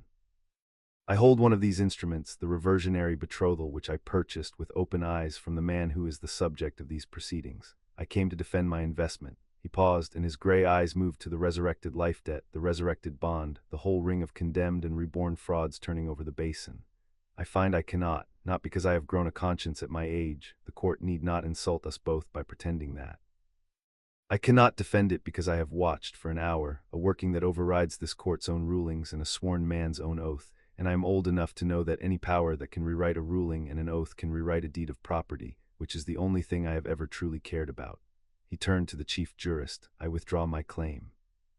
I renounce the reversionary betrothal of my granddaughter and the Potter heir freely on the record, and I ask the court to note that my consent, the only real consent the instrument ever had, for the boys was forged and the guardians was void, is now withdrawn. Let it die. I would rather lose 8,000 galleons than hold a deed guarded by a thing that can rewrite deeds. He inclined his head a precise half-inch toward Harry. You were right, Mr. Potter. I do hate losing badly more than I hate losing. Consider this losing well. The reversionary betrothal is void by withdrawal of the only consenting party, the chief jurist graded, and being void cannot trigger, wake, or revive, so the court finds. And when the capstone reached up to resurrect even this, it found nothing to rebuild, for a contract withdrawn by its living, consenting party was not voided by challenge but dissolved by right, and the curse had no purchase on a thing given up freely. The reversionary betrothal burned and stayed ash and did not come back. Harry watched the one contract that did not resurrect and understood something he would carry into the chamber on Thursday. That's the seam, he said to Gornock low under the grinding of the court. Did you see it? The capstone heals everything we attack. It can't heal what someone gives back. Challenge wakes the curse, but free withdrawal starves it. It's built to defend against an enemy pulling at it from outside. It has no answer for a party letting go from the inside. His mind was already moving down the line. Every contract has a real beneficiary somewhere, someone whose consent is the one true thing holding it up. Snape renounced his bond and it still came back because his consent was never in it to begin with. It was forged. But where the consent is real, withdrawing it dissolves the instrument by right, and the curse cannot revive what was never broken. Gornock finished, and his one eye gleamed. You have found the second key, Heir Potter. The will is the first. It kills the authority and the whole structure with it. But should the will fail you in that chamber of smiling men, there is a second road, slower and crueler. Take the capstone's beneficiaries one by one and make each of them like Selwyn let go. It cannot heal what is freely surrendered. A pause. Though there is one beneficiary who will never surrender freely, and one consent at the root of all of it that he will hold until his hand is pried open. Dumbledore, Harry said, his own consent to the guardianship, to the capstone. He's the one real party who'll never withdraw. Which is why, said Gornock, in the end it must still come back to the will. You cannot make him let go, so you must prove he never had the right to hold. They tested the second key that same afternoon, and they tested it with Molly Weasley. She came to the Goblin Court frightened. She had never been below the public floors of Gringotts, and the cold fire and the grinding voices of the seven would have unnerved a braver soul than a Devon housewife. But Harry had told her what was needed, and she had set her jaw, and she walked to the basin and stood where Selwyn had stood, and she did not flinch. I am Molly Weasley, she said. I signed the betrothal of my daughter Ginevra to Harry Potter. I signed it in a war to protect 2 children, and I did not read the clause that fed his family's gold to the man who asked me to sign. I gave my consent to a marriage. I never gave it to a theft. Her voice shook and steadied and went hard. I withdraw it, all of it. My consent was the only true thing holding that contract up, and I take it back freely here on the record. My daughter's not a clause. She's not a price. And she will choose her own life the way I should have let her from the start. Let it die. The Potter-Weasley settlement is void by withdrawal of the consenting party, the chief jurist graded, and being so dissolved is beyond the reach of revival, so the court finds. And the first betrothal, the eldest of the 12, the one Bittergrime had read to Harry by cold fire on the very first day, burned over the basin, and when the capstone reached up to rebuild it, it closed on nothing, because a mother had let go of her own free will, and the curse had no answer for a thing surrendered in love. The betrothal stayed ash. 2 contracts now lay dead and would not rise. Molly Weasley came back from the basin shaking, and Harry caught her arm, and she gripped his hand the way she gripped her own children's, and neither of them said anything, because the thing between them did not need saying twice. By the end of the second day, the tally was carved in the stone of the court, and Harry read it with Gornock at his side and understood the exact shape of the war he had left. 2 contracts were dead beyond revival, the 2 whose true consent had belonged to someone other than Dumbledore and who had freely withdrawn it. The Weasley betrothal dissolved by Molly, the Selwyn reversion dissolved by Corbin. Those were gone and free, and they would never come back, and that alone had unbound Harry's marriage from both ends of the snare in a single day, the trap and the wall behind it both fallen because the people who held them had chosen to let go. The other 10 still burned. The life debt forged, resurrected. Snape's bond, never consented, resurrected over a sworn oath. The lien, the proxy, the transfer of Godric's Hollow, the assignment of the cloak, the blood ward indenture reduced but reborn, the service bond, the instrument that named Harry a weapon, and the apprenticeship to Dumbledore himself, the one that claimed the contents of Harry's own head. 10 contracts, every one of them proven a fraud in Goblin Court, every one of them resurrected by the 12th, because the only real consent holding the 10 upright belonged to Albus Dumbledore, and Albus Dumbledore would never of his own will let go. 10, Harry said, looking at the carved tally. We proved all 10 are frauds. We can't kill one of them. He's the consent under every one, and he's the one party we can't make withdraw. You did not come here to kill them, Gornuk reminded him. You came to build the record. Read what you built. The old goblin gestured at the carved stone. The Goblin Court of Instruments has found in stone that cannot be sealed or burned or forged that 10 instruments bearing this man's seal are frauds, a forged debt, a bond over a sworn oath, a double-charged pump, a stolen vote, a stolen home, a stolen relic, a leashed child, and a clause naming a 1-year-old a weapon of war. And it is found that all 10 are guarded by a 12th that is no contract but a curse, which resurrects condemned frauds and overrides sworn oaths and fines the wronged for seeking justice. Gornuk's one eye burned. You wanted him ruined in the light, Herr Potter. You cannot do it here. This is goblin light, and the wizards may look away from it, but you may carry it into their chamber. Every wizard on the Wisengamot will be made to read what this court carved. They will not be able to vote that the goblin nation lied. No one has ever made that wager and kept their gold. They will sit in their chamber on Thursday and be handed a record of stone that says, in the driest law there is, the most trusted man in Britain forged a debt against a child's soul and sealed a curse to guard it. He paused. And then you will ask them only one small, boring thing, to unseal a will. The offer came that evening, before the carved record had even cooled, which told Harry that Dumbledore had been watching the Goblin Court through Ackerley's eyes and had understood, faster than anyone, that he had lost the contracts and could only now fight for the one thing that mattered. Pelham Ackerley requested a private word. He was granted a bare room and a goblin scribe. Harry would have no unrecorded conversations, not now, not with anyone, and he laid his offer out smoothly, a man who had clearly been given a generous mandate and a strict boundary. My client, Ackerley said, is prepared to be reasonable, Mr. Potter, and I would counsel you to recognize reason when it is offered, because it will not be offered twice. He folded his manicured hands. Albus Dumbledore will, of his own free will, withdraw his consent from every remaining instrument. All 10, you understand, I think, what that means now. You watch the Selwyn reversion and the Weasley betrothal dissolve and stay dissolved because the consenting party let go. My client will do the same. He will let go of all of it. The life debt, the apprenticeship, the proxy, the cottage, the cloak, the maintenance, the service bond, every clause, freely surrendered, beyond revival. The capstone cannot heal what its own author releases. He let the magnitude of it sit.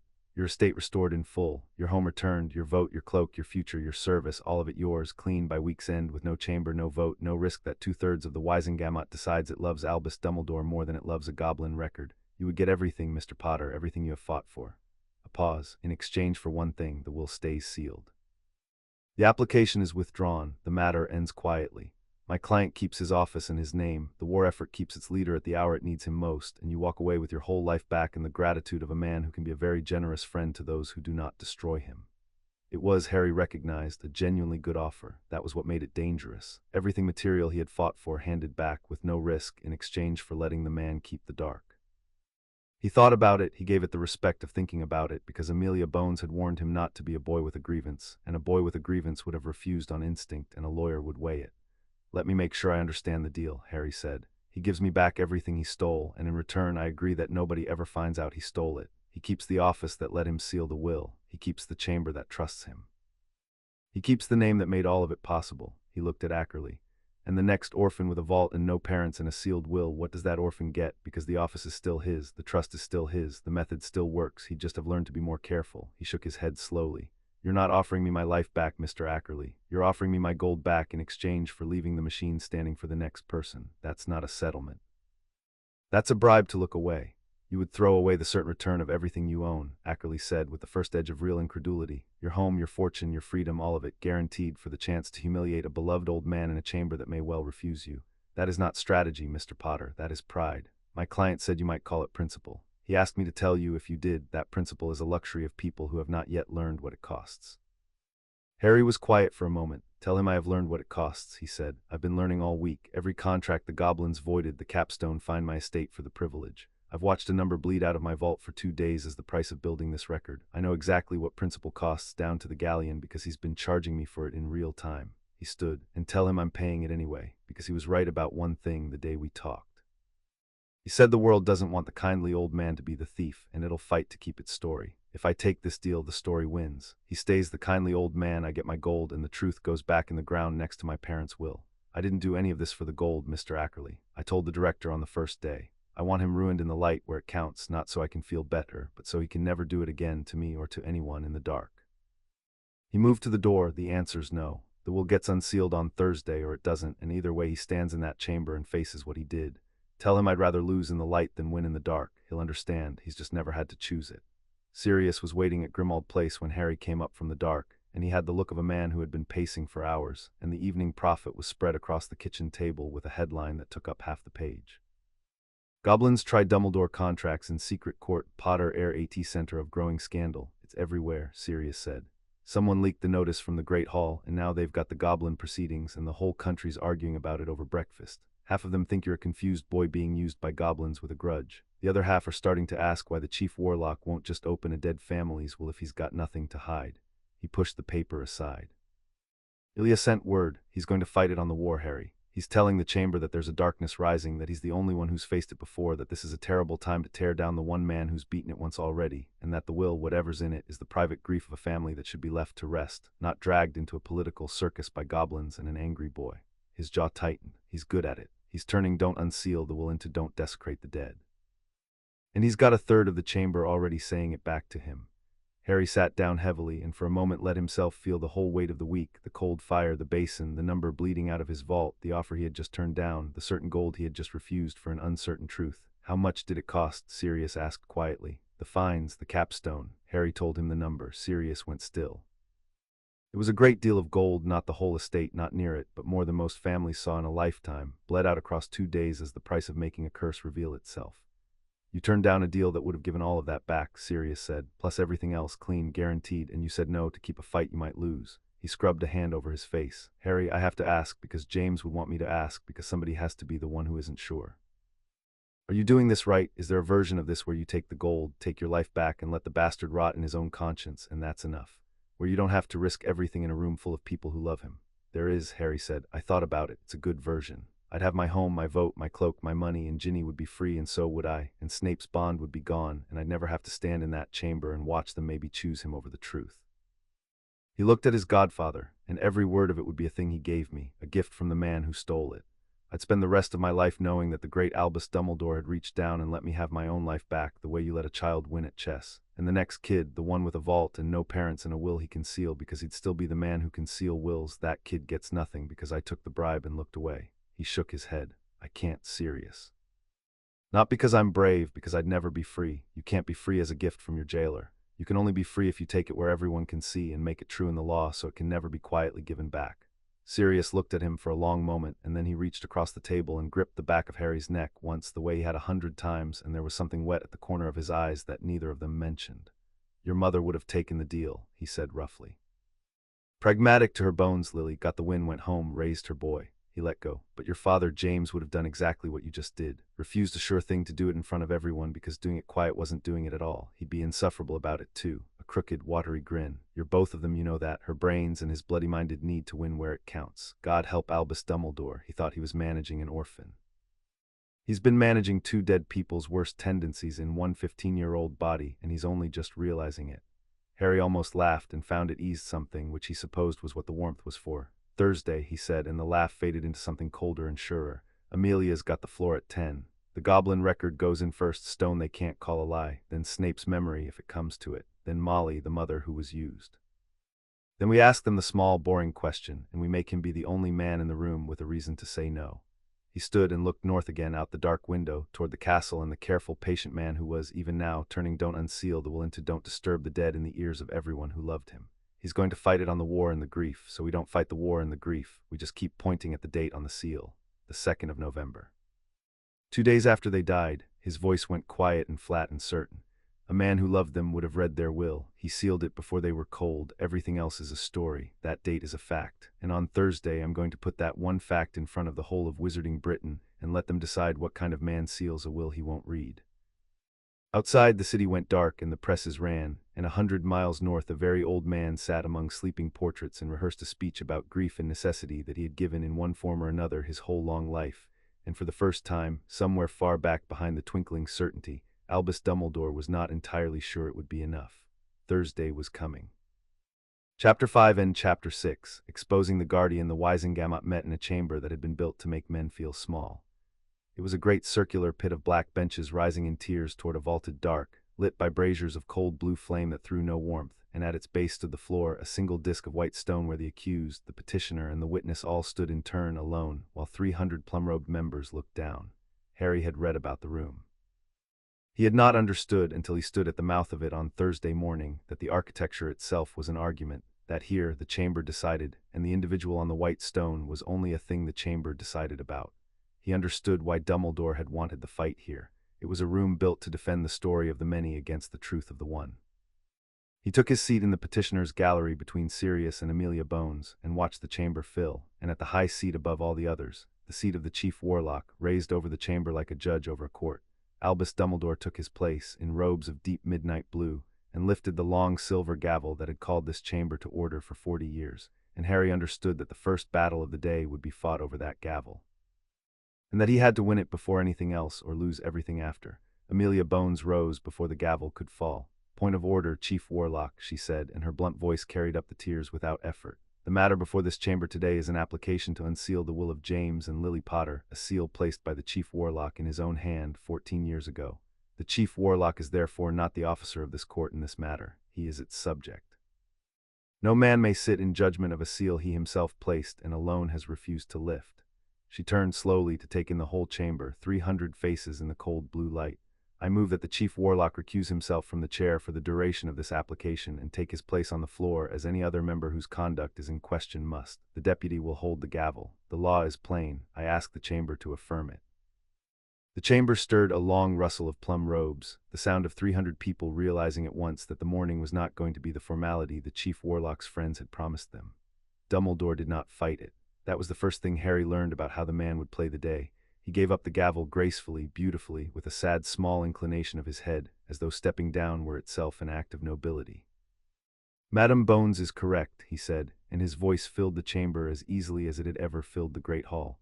"I would not have it said that Albus Dumbledore judged his own cause. Let the record show I yield the chair gladly, and trust myself to the wisdom of this chamber, as I have for 40 years.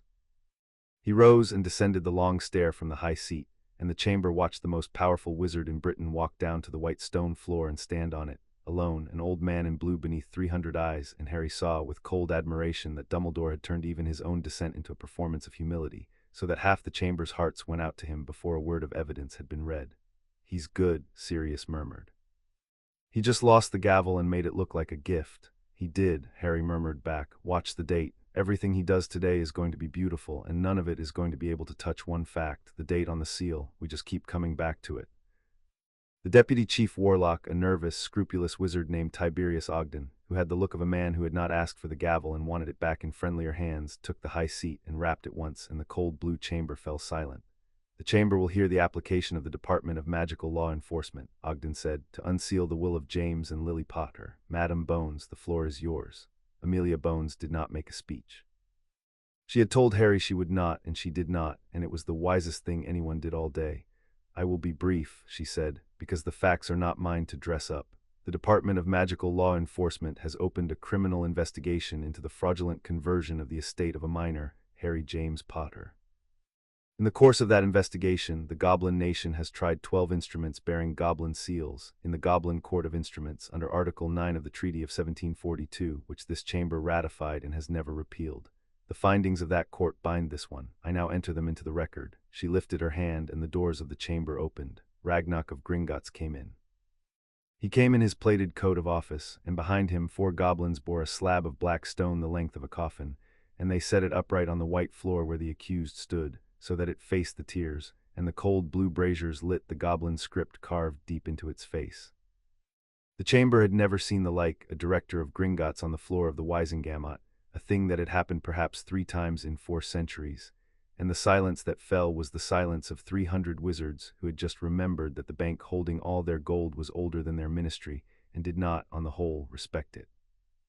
"I am Ragnarok," the old goblin said, and his whisper carried to the top tier the way it had carried in the shaft of cold fire, because the chamber had gone so quiet that breathing seemed loud.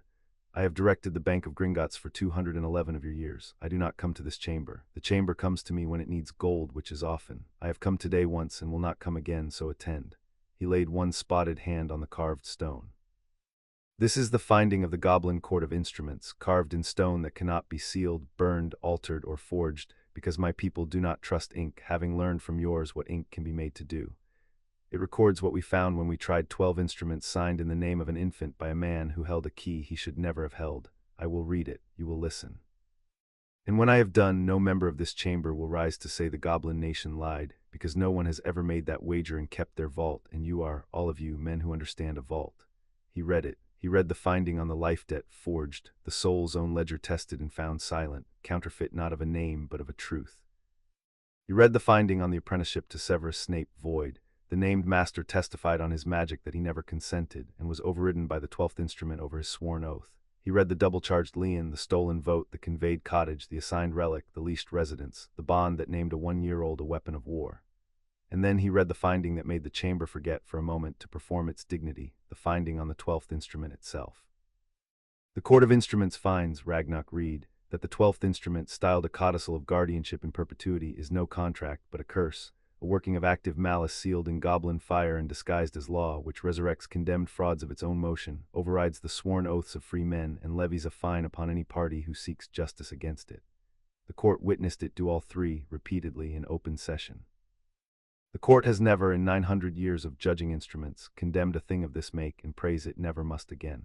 Ragnarok lifted his amber eyes to the tears. That is the finding. It bears the seal of the 7 jurists and the seal of the bank. The man who built the cage of which this is the lock sits on your white floor in robes of blue. I have said what I came to say. The gold of every member in this chamber rests in my vaults on the strength of the goblin word. Weigh that when you decide whether to believe it. He inclined his head a fraction to the chamber, to the stone, not at all to Dumbledore, and he turned, and the 4 goblins left the slab standing on the white floor like a headstone, and the director of Gringotts walked out of the Wisengamot through 300 wizards who did not make a sound. For a long moment after the doors closed, no one in the chamber spoke. The carved stone stood on the white floor, and the cold blue braziers lit its findings, and Albus Dumbledore stood beside it, small and blue and alone, an old man next to a headstone full of his crimes, and Harry watched the chamber look at the stone and then at the old man and then back at the stone, and felt, for the first time, the story begin to crack. Albus Dumbledore was given the floor to answer, and he took it, and for the space of a quarter of an hour he reminded the whole of wizarding Britain why it had loved him. He did not deny the stone. That was the genius of it, and Harry, watching, understood that the man had decided his only road to victory ran straight through a confession.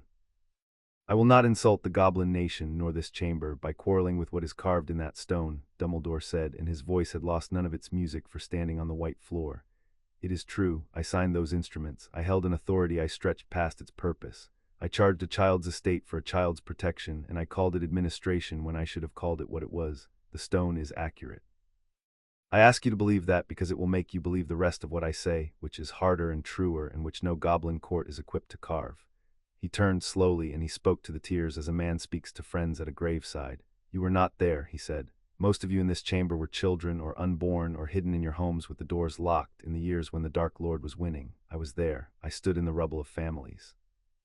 I read the names of the dead each morning, and they were always longer than the morning before. And in the worst hour of it, a prophecy named a child, an infant, a baby in a cradle in Godric's Hollow, as the one with the power to end it.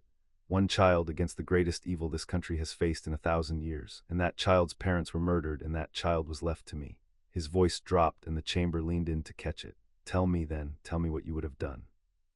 A weapon, forgive me, Harry, but that is what the world had made of you, and I will not lie about it in this room. A weapon that the war required, that could not defend itself, that would grow into a man with a man's own will. A will that might, when the hour came, choose wrongly, choose softly, choose to walk away from a fight only he could win.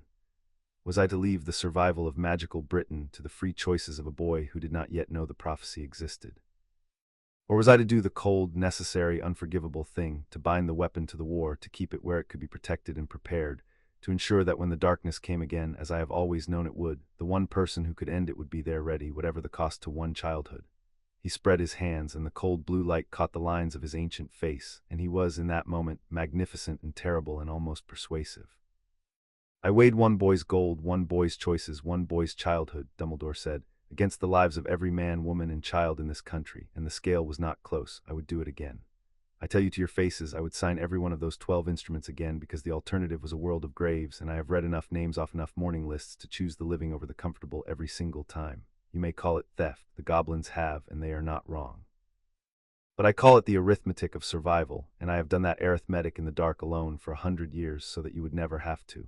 Unseal the will if you must, strip me of my offices if it eases you, but do not pretend when you vote that you are choosing between a villain and an innocent. You are choosing between a comfortable story and a man who did the unbearable thing so that you could afford your comfort. I have always known which one you would prefer. I have never blamed you for it. He fell silent, and the chamber was his. Harry felt it happen, felt the room turn the way a tide turns, felt 300 wizards lean toward the beautiful old man who had just made his crime sound like a sacrifice, and up and down the tiers there were members nodding, members with wet eyes, members who had lost someone in the First War and heard, in Dumbledore's voice, an absolution for their own helplessness. The block swelled. Even some who had come undecided were leaning now toward the warmth of the story, away from the cold of the stone. "He's going to win it," Sirius said, very low, and there was fear in it. "Harry, he's actually going to win it. They want to believe him. Look at them." "I see them," Harry said. "Then for God's sake, what do? We stop arguing about whether he's a hero," Harry said, and stood and asked the deputy for the floor. "And we show them the one thing the speech can't survive."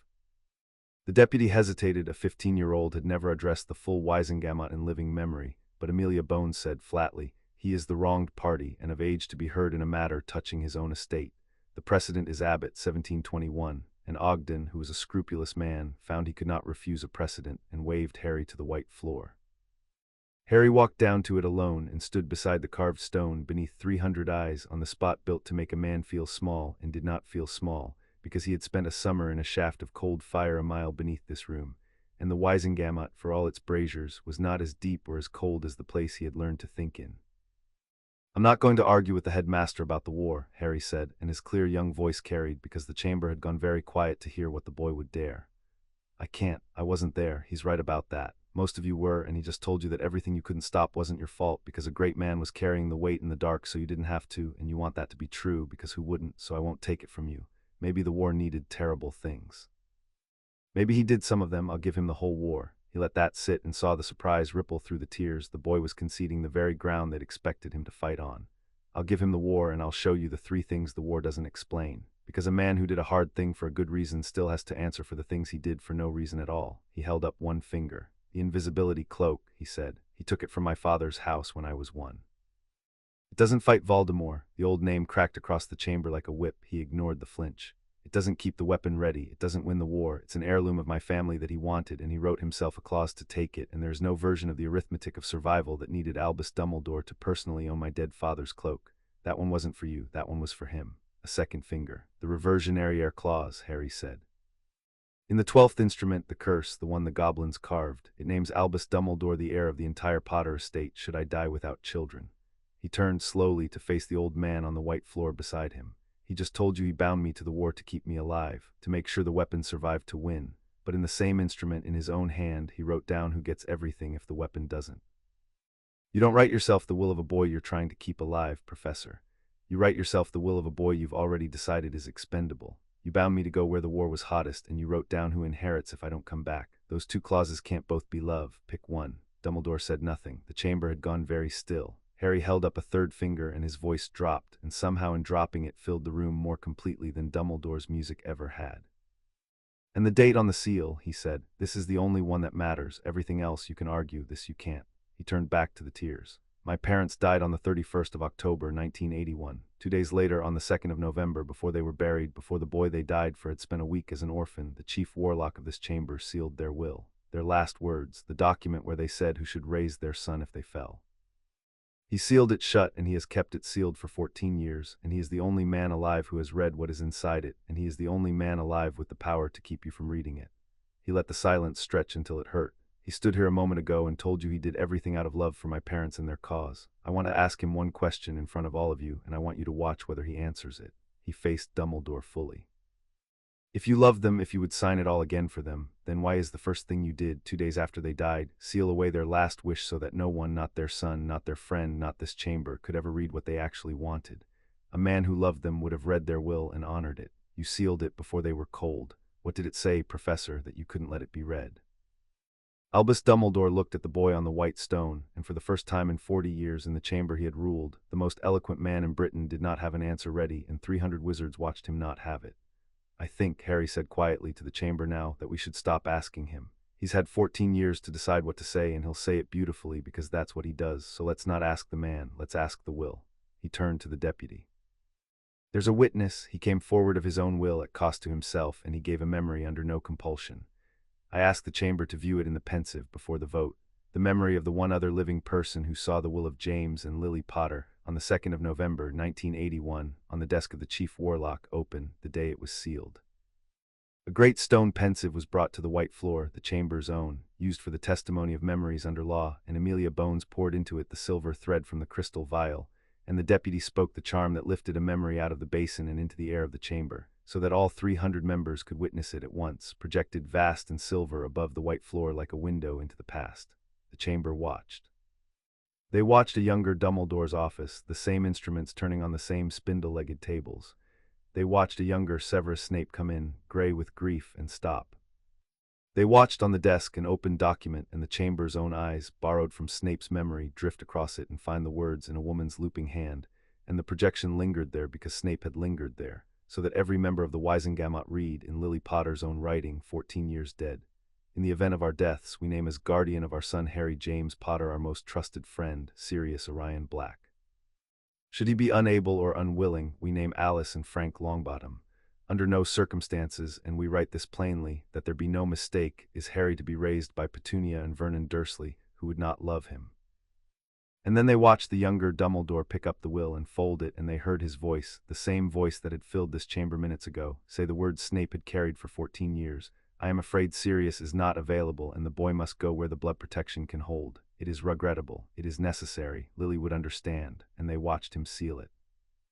Memory ended, and the silver window collapsed back into the basin, and the chamber of the Wisengamot was utterly, absolutely silent. 300 wizards who had, a quarter of an hour ago, been leaning toward the warmth of a great man's sacrifice, and who had just watched that same man fold a murdered woman's last wish, name it regrettable, and tell her dead self she would understand, before sealing it where her own son could never read it. The tide did not turn slowly this time. It broke. Harry heard it break, heard the sound a room makes when a story it has believed its whole life dies all at once. A long indrawn breath up and down the tiers. Here a member putting a hand over their mouth. There a member turning to stare at the old man on the white floor as though seeing him for the first time. The wet eyes that had wept for Dumbledore's sacrifice a moment ago were dry now and hard, because the war they could forgive, the arithmetic of survival they could almost understand.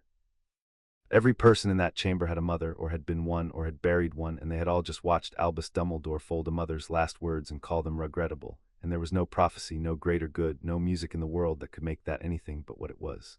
You will say it is one memory, Harry said into the silence, and he did not raise his voice because the room no longer needed him to. You'll say a memory can be doubted, so don't take only the memory. The Goblin Manifest, carved in stone in the bank's own hall, records that on the 9th of November, 1981, the magical guardian of the Potter heir walked into my dead parents' vault and removed one sealed instrument, their last testament. He sealed the copy he could seal in this chamber on the 2nd. He stole the copy he couldn't seal from the bank on the 9th, 2 copies of my parents' will. He buried them both within 9 days of their deaths, and he's the only man who's read either since. He turned to the old man one last time. You asked the chamber to choose between a villain and a man who did the unbearable thing for love. I'm asking them something smaller. I'm asking them to unseal a will. The will you've just all seen named my godfather, who is alive and free and sitting in this room. If I'm wrong, if the sealed copy says something different from the one Professor Snape saw, then unsealing it costs me everything, and you should vote against me. But if I'm right, then the man who's been my guardian for 14 years never had the right to be, because my parents named someone else and he knew it and he sealed it. He stepped back from the stone. Unseal the will, let it speak for itself. The dead don't perform, let them be heard. But there was one witness more, and Amelia Bones called her before the vote, because Harry had asked for it, and because she had understood, the moment he explained it, exactly what it would do. The chamber has heard a goblin and a boy and the dead, Amelia said. It will hear last a mother. Molly Weasley, come to the floor. Molly Weasley walked down to the white stone, and she was not a goblin director or a precocious heir or a beloved old statesman. She was a plump, plainly dressed woman from Devon with her hands clasped white in front of her, the kind of woman the Wisengamot's great architecture had been built precisely to make feel small, and she stood on the spot built to make her feel it, and looked up at 300 plum-robed faces and did not shrink, because she had burned a contract in a goblin court with her own hands, and there was very little left in the world that frightened her now. I'm not clever like the boy, she said. I won't argue law at you. I came to tell you what it's like from the inside, because I'm the only one here who signed one of these things, and I think you ought to hear what it feels like before you vote. Her chin came up. 14 years ago, Albus Dumbledore came to my house. My brothers had just been killed in the war, both of them in 1 week. I had a house full of little children, and I was so frightened all the time that I couldn't breathe some mornings. And he sat at my kitchen table, and he was kind, and he was wise, and he told me there was a way to keep two of those children safe. My daughter and the potter's orphan boy. He said if I signed a betrothal between them, the old families would protect them both the way they did in the old wars. He said it was protection. He said, her voice caught and steadied, he said Lily would have wanted it. He used her name to me the same as you all just watched him use it to her. And I signed. Of course I signed.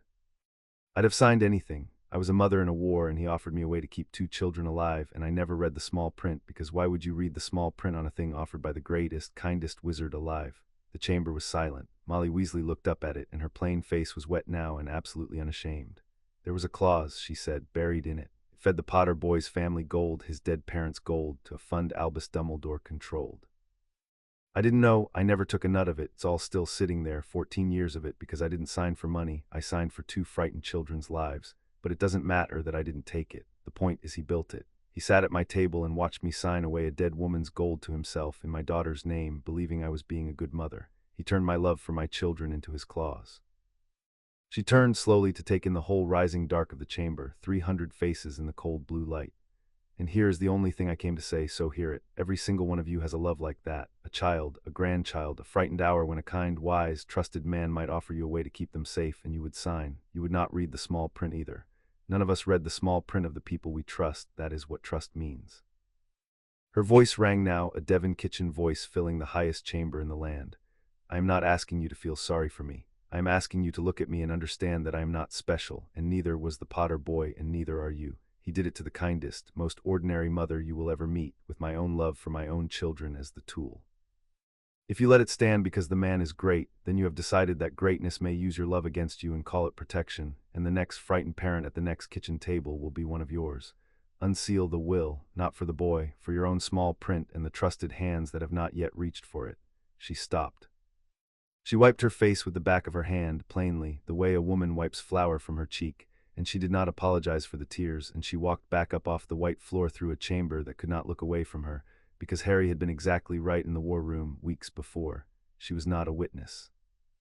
She was a mirror, and 300 wizards had just looked into her and seen, every one of them, their own kitchen table, and their own frightened hour, and their own love, and how easily it might be made into someone else's claws.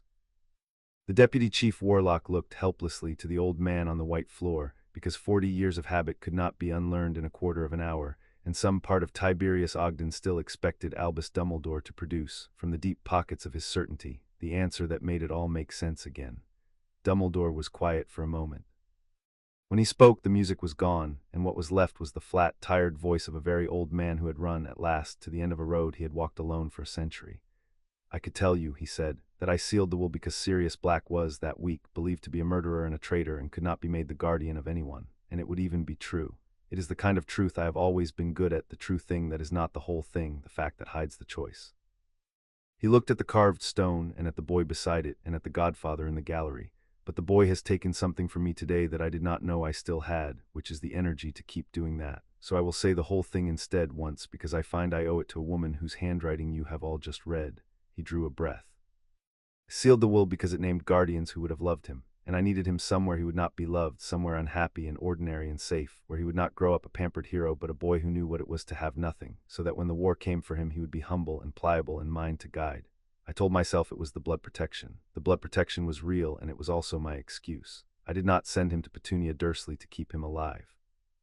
I sent him there to keep him manageable. He closed his eyes. Lily would not have understood. I knew it when I said it. I said it anyway, because a lie told to the dead is the safest lie there is. They never correct you. The chamber made no sound at all. Unseal the will, Albus Dumbledore said quietly, opening his eyes. He is right. I have no answer that survives that date, and I have spent my whole life being a man who always had an answer, and I find I am too old to begin lying worse than I have already. Do what you must. I will not contest it. And he stood on the white stone beneath 300 eyes and waited to be judged by the chamber he had ruled, and Harry, watching, felt no triumph, only a cold and final clarity, because the man had told the truth at last, and the truth was worse than any lie, and there was nothing left to do with it but vote. Corbin Selwyn rose from the tears. He was the last person the block had expected to hear from, and the chamber turned to him, because a man who had been Dumbledore's ally for 60 years rising after that confession could mean anything.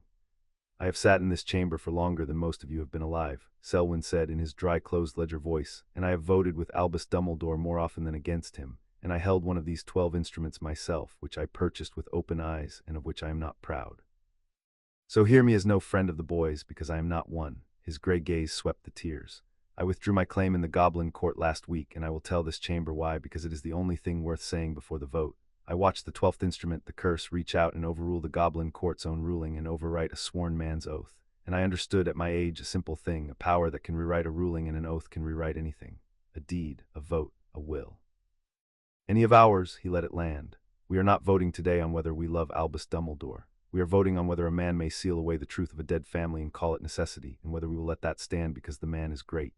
And I tell you, as a selfish old man who cares only for property and the security of his own house, if we let it stand for him, then it may be done to any of us by the next great man, and there is always a next great man. Unseal the will. Not for the boy, for your own children's wills and the seals that have not yet been placed on them. Vote to unseal. He sat. It was, Harry thought, the most honest speech a dishonest man had ever given, and it moved the chamber more than any plea for the boy could have, because it spoke to the one thing every wizard in the room truly loved, which was their own. The deputy called the vote.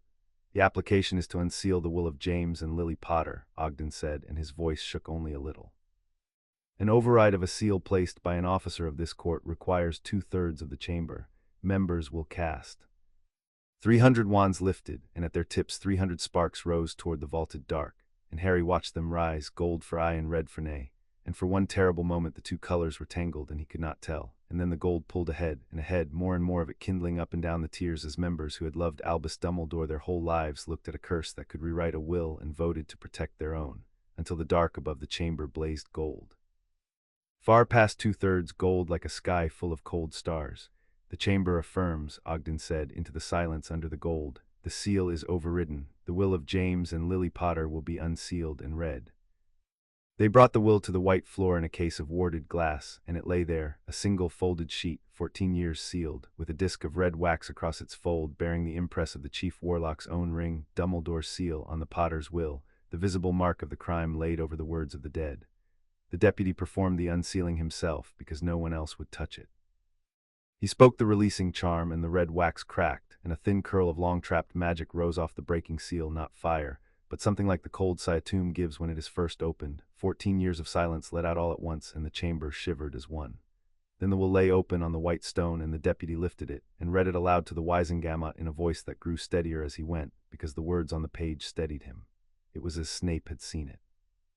Word for word in the same hands, James's bold scrawl and Lily's careful loop, the two of them taking turns at the clauses of their own deaths, the bequests, the trust for their son, and then the guardianship, read into the record of the Wizengamot 14 years too late in the dead's own words. In the event of our deaths, we name as guardian of our son Harry James Potter our most trusted friend Sirius Orion Black. Should he be unable or unwilling, we name Alice and Frank Longbottom. Under no circumstances is Harry to be raised by Petunia and Vernon Dursley. The deputy lowered the will. The will is valid, he said. It is witnessed by Bathilda Bagshot and by Elphias Doge, both of whose marks are upon it, both of whom this chamber may summon to confirm them. It is dated the 14th of October, 1981, 17 days before the deaths of the testators. It names a testamentary guardian. He looked up, and the scrupulous, nervous man had become, for one moment, the voice of the law itself. The chamber will understand what this means, but the law requires me to state it plainly, for the record. He drew a breath. A guardian named in a valid will outranks any emergency writ. The emergency magical guardianship in abeyance raised over Harry James Potter was raised and exercised, while a prior and superior guardianship existed in law named by his parents in a valid will witnessed and lodged. That superior guardianship was concealed, it was never void, it was buried, and a thing that is merely buried is not a thing that is gone. Ogden's voice rang in the cold blue chamber. The emergency guardianship was therefore void from the moment it was raised, void ab initio. It never lawfully existed. Albus Dumbledore was never, at any time, the magical guardian of Harry James Potter. He was a steward who held a throne whose king had been named and hidden, and every act taken under that void authority he did not have to finish. The whole chamber had arrived at the end of the sentence at the same moment, and 300 wizards turned as one to look at the carved goblin stone still standing on the white floor, the 12 instruments, every one of them sealed under the closed-eye mark, the authority that may be challenged, the authority that had just been declared never to have existed at all. Every act taken under that void authority, Ogden said, is void with it. The 12 instruments were signed by a man without the authority to sign them. They were never valid. They are, all of them, in the eyes of this chamber and the law it keeps. He searched for the word, and found the goblin's word, the one Bittergrime had taught Harry in a shaft of cold fire on the first day, a nullity, as though they had never been written. The chamber erupted. Not in disorder, the Wisengamot did not riot, but in a great rising murmur, the sound of 300 people understanding at once that they had not merely unsealed a will. They had pulled the floor out from under 14 years of a great man's careful work, and that everything built on that floor was, in this instant, falling. Harry stood beside the carved stone and the open will and did not move, and let it fall around him, and looked across the white floor at Albus Dumbledore. The old man had not moved either. He stood in his robes of midnight blue beneath the gold-blazed dark, and he was looking not at the chamber, not at the wreckage of 40 years, but at Harry, and there was no anger in the ancient face, and no fear, only a kind of vast and final exhaustion, the look of a man who has carried a thing so long that he had forgotten it could ever be set down, and has just watched someone else set it down for him on the floor in front of everyone. "You did it in the light," Dumbledore said. "It carried in the hush just far enough. I told you the world would fight to keep its story. I did not think to warn you that the hardest thing would be afterward, when the story is dead and you are still standing in the room with what is left." A pause. "I hope, for your sake, that the truth keeps you warmer than it has ever kept me. It is the one thing I was never able to manage." He inclined his head to the boy, only to the boy, the first and last time Albus Dumbledore would ever bow to anyone, and then he turned to the deputy and said, "I believe the chamber has business with me," and waited, an old man on a white stone, to be stripped of everything he had spent a century building, in the light where it counted. Up in the gallery, Sirius Black had his hand pressed over his mouth, and tears were running freely down his face, because the will of his murdered friends had just named him. Aloud in the highest chamber in the land, 14 years after he should have heard it, our most trusted friend, Sirius Orion Black, and somewhere in the cold blue room the boy he had failed to save and then refused to abandon had just made the law itself say the words James and Lily had written for him, and could not say themselves. The guardianship was void, the 12 instruments were a nullity, the will had spoken, all that remained was to make the fire let go. Chapter 6 and Chapter 7, free of the ink, the unmaking was done where the making had been done, a mile beneath the city, in the vault of instruments, in the shaft of cold fire. They went down on the morning after the Wisengamot, the same party that had gone down on the first day, Harry and Sirius and Griffook to lead them by the high road.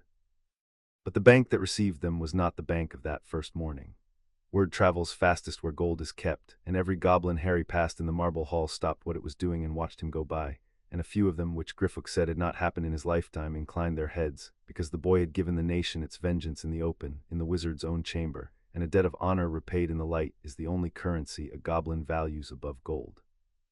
Ragnarok was waiting on the central platform, with Bittergrime and Scarlock and Gornuk, and the 12 contracts hung in the dark above the lectern in their wheel, turning, burning, but they were burning wrong now. Harry saw it the moment he stepped off the bridge of black glass. The cold gold fire that had been so steady on the first day was guttering, flickering, the flames on each document stuttering like candles in a draught, and the threads that ran down into the great lattice of the shaft had gone thin and pale. "They are dying," Bittergrime said, and there was something in her flat voice that Harry had not heard there before, a kind of reverence, the awe of a craftsman watching a great and terrible work come undone. "The Wisengamot's finding reached this shaft last night, the moment it was entered into your law, void ab initio. The authority that lit these 12 has been declared never to have existed, and a fire cannot go on burning once the law has decided it was never lit. They are not being extinguished, Herr Potter, they are being unlit, discovering all at once that they were never alight to begin with. It is the rarest thing this shaft has ever held. In 900 years we have voided contracts. We have never watched 12 of them learn they were never real. And the 12th, Harry said, the curse. Look at it, said Gornuk. He looked. The 12th instrument, the black translucent sheet, the cold that had bent the threads of every contract away from it, hung at the top of the wheel, and it was the only one still burning steadily, the only one whose darkness had not begun to gutter.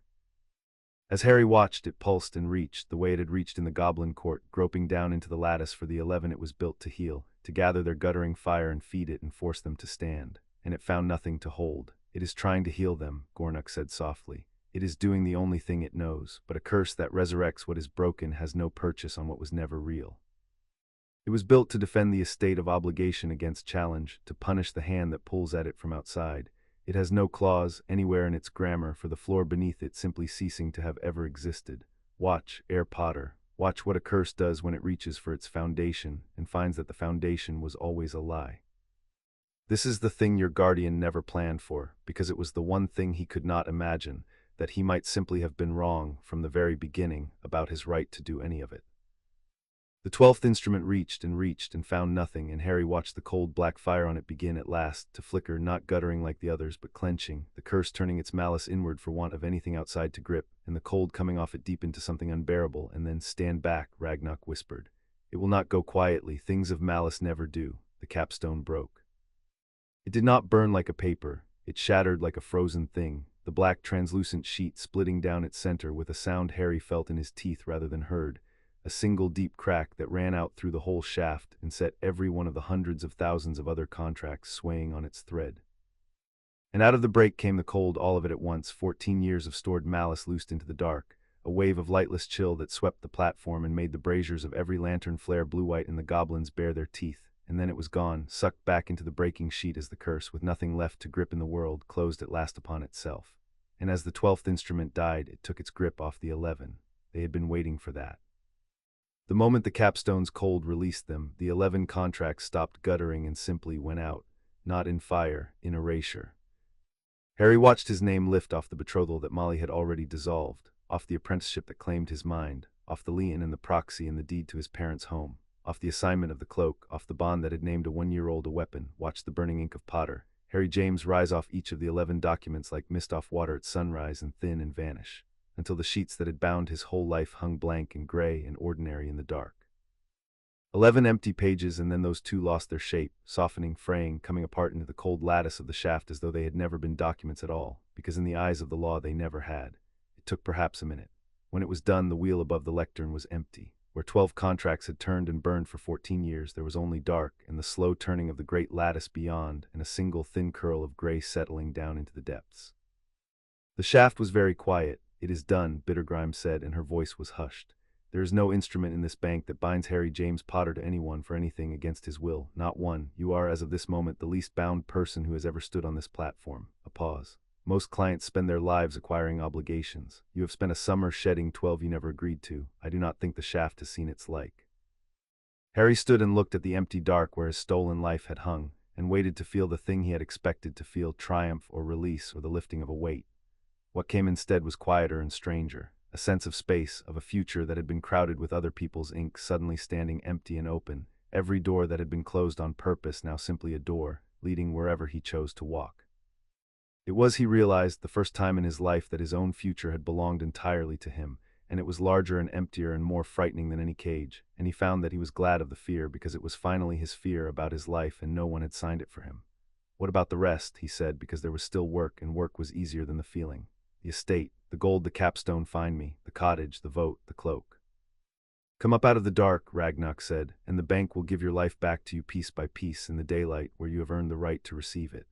The unmaking belongs to the shaft, the restoring belongs to the hall above where men can see it. You wanted everything done in the light, so let us finish it there." They restored it in the daylight in a high room off the marble hall, and Scarlock kept the tally as each thing came back, marking a slate that had once held only the discrepancy of 900 galleons that started it all. The gold came first. Not only the estate freed of its drains, the standing endowment of the House of Potter, intact for the first time in 14 years, no lien feeding the bottom of it, no quarterly draw bleeding it dry, but the discretionary fund itself, the machine's far end, where 14 years of skimmed gold had pooled under Dumbledore's frozen hand. The Wisengamot had ordered full restitution. The bank executed it before the ink on the order had dried. The fund emptied back into the Potter vault, and with it the fines the capstone had levied across 2 days in the Goblin Court. Every galleon the curse had taken as the price of justice returned now that the curse and its author stood condemned. "You bled this much to build the record," Scarlock said, marking the restored fines on his slate. "You have it all back, and the principal besides, and the fund he stole on top of that. You are, I will note for the bank's own satisfaction, a great deal richer than you were the morning you walked in, calling it a war for your life rather than your gold." A dry pause. "I mention it only because you refused a settlement that offered you exactly this with no risk, and chose the risk, and the risk paid better. Do not tell the other clients. They will all want to try it, and most of them are not you." The cottage came back as a deed, Godric's Hollow, struck from the Memorial Trust the moment the trust's authorizing instrument became a nullity. The charitable body Dumbledore had built around a grave dissolving for want of the void contract that had created it. "It is yours again," Bittergrime said, laying the deed before him. "Your father bought it the month he married.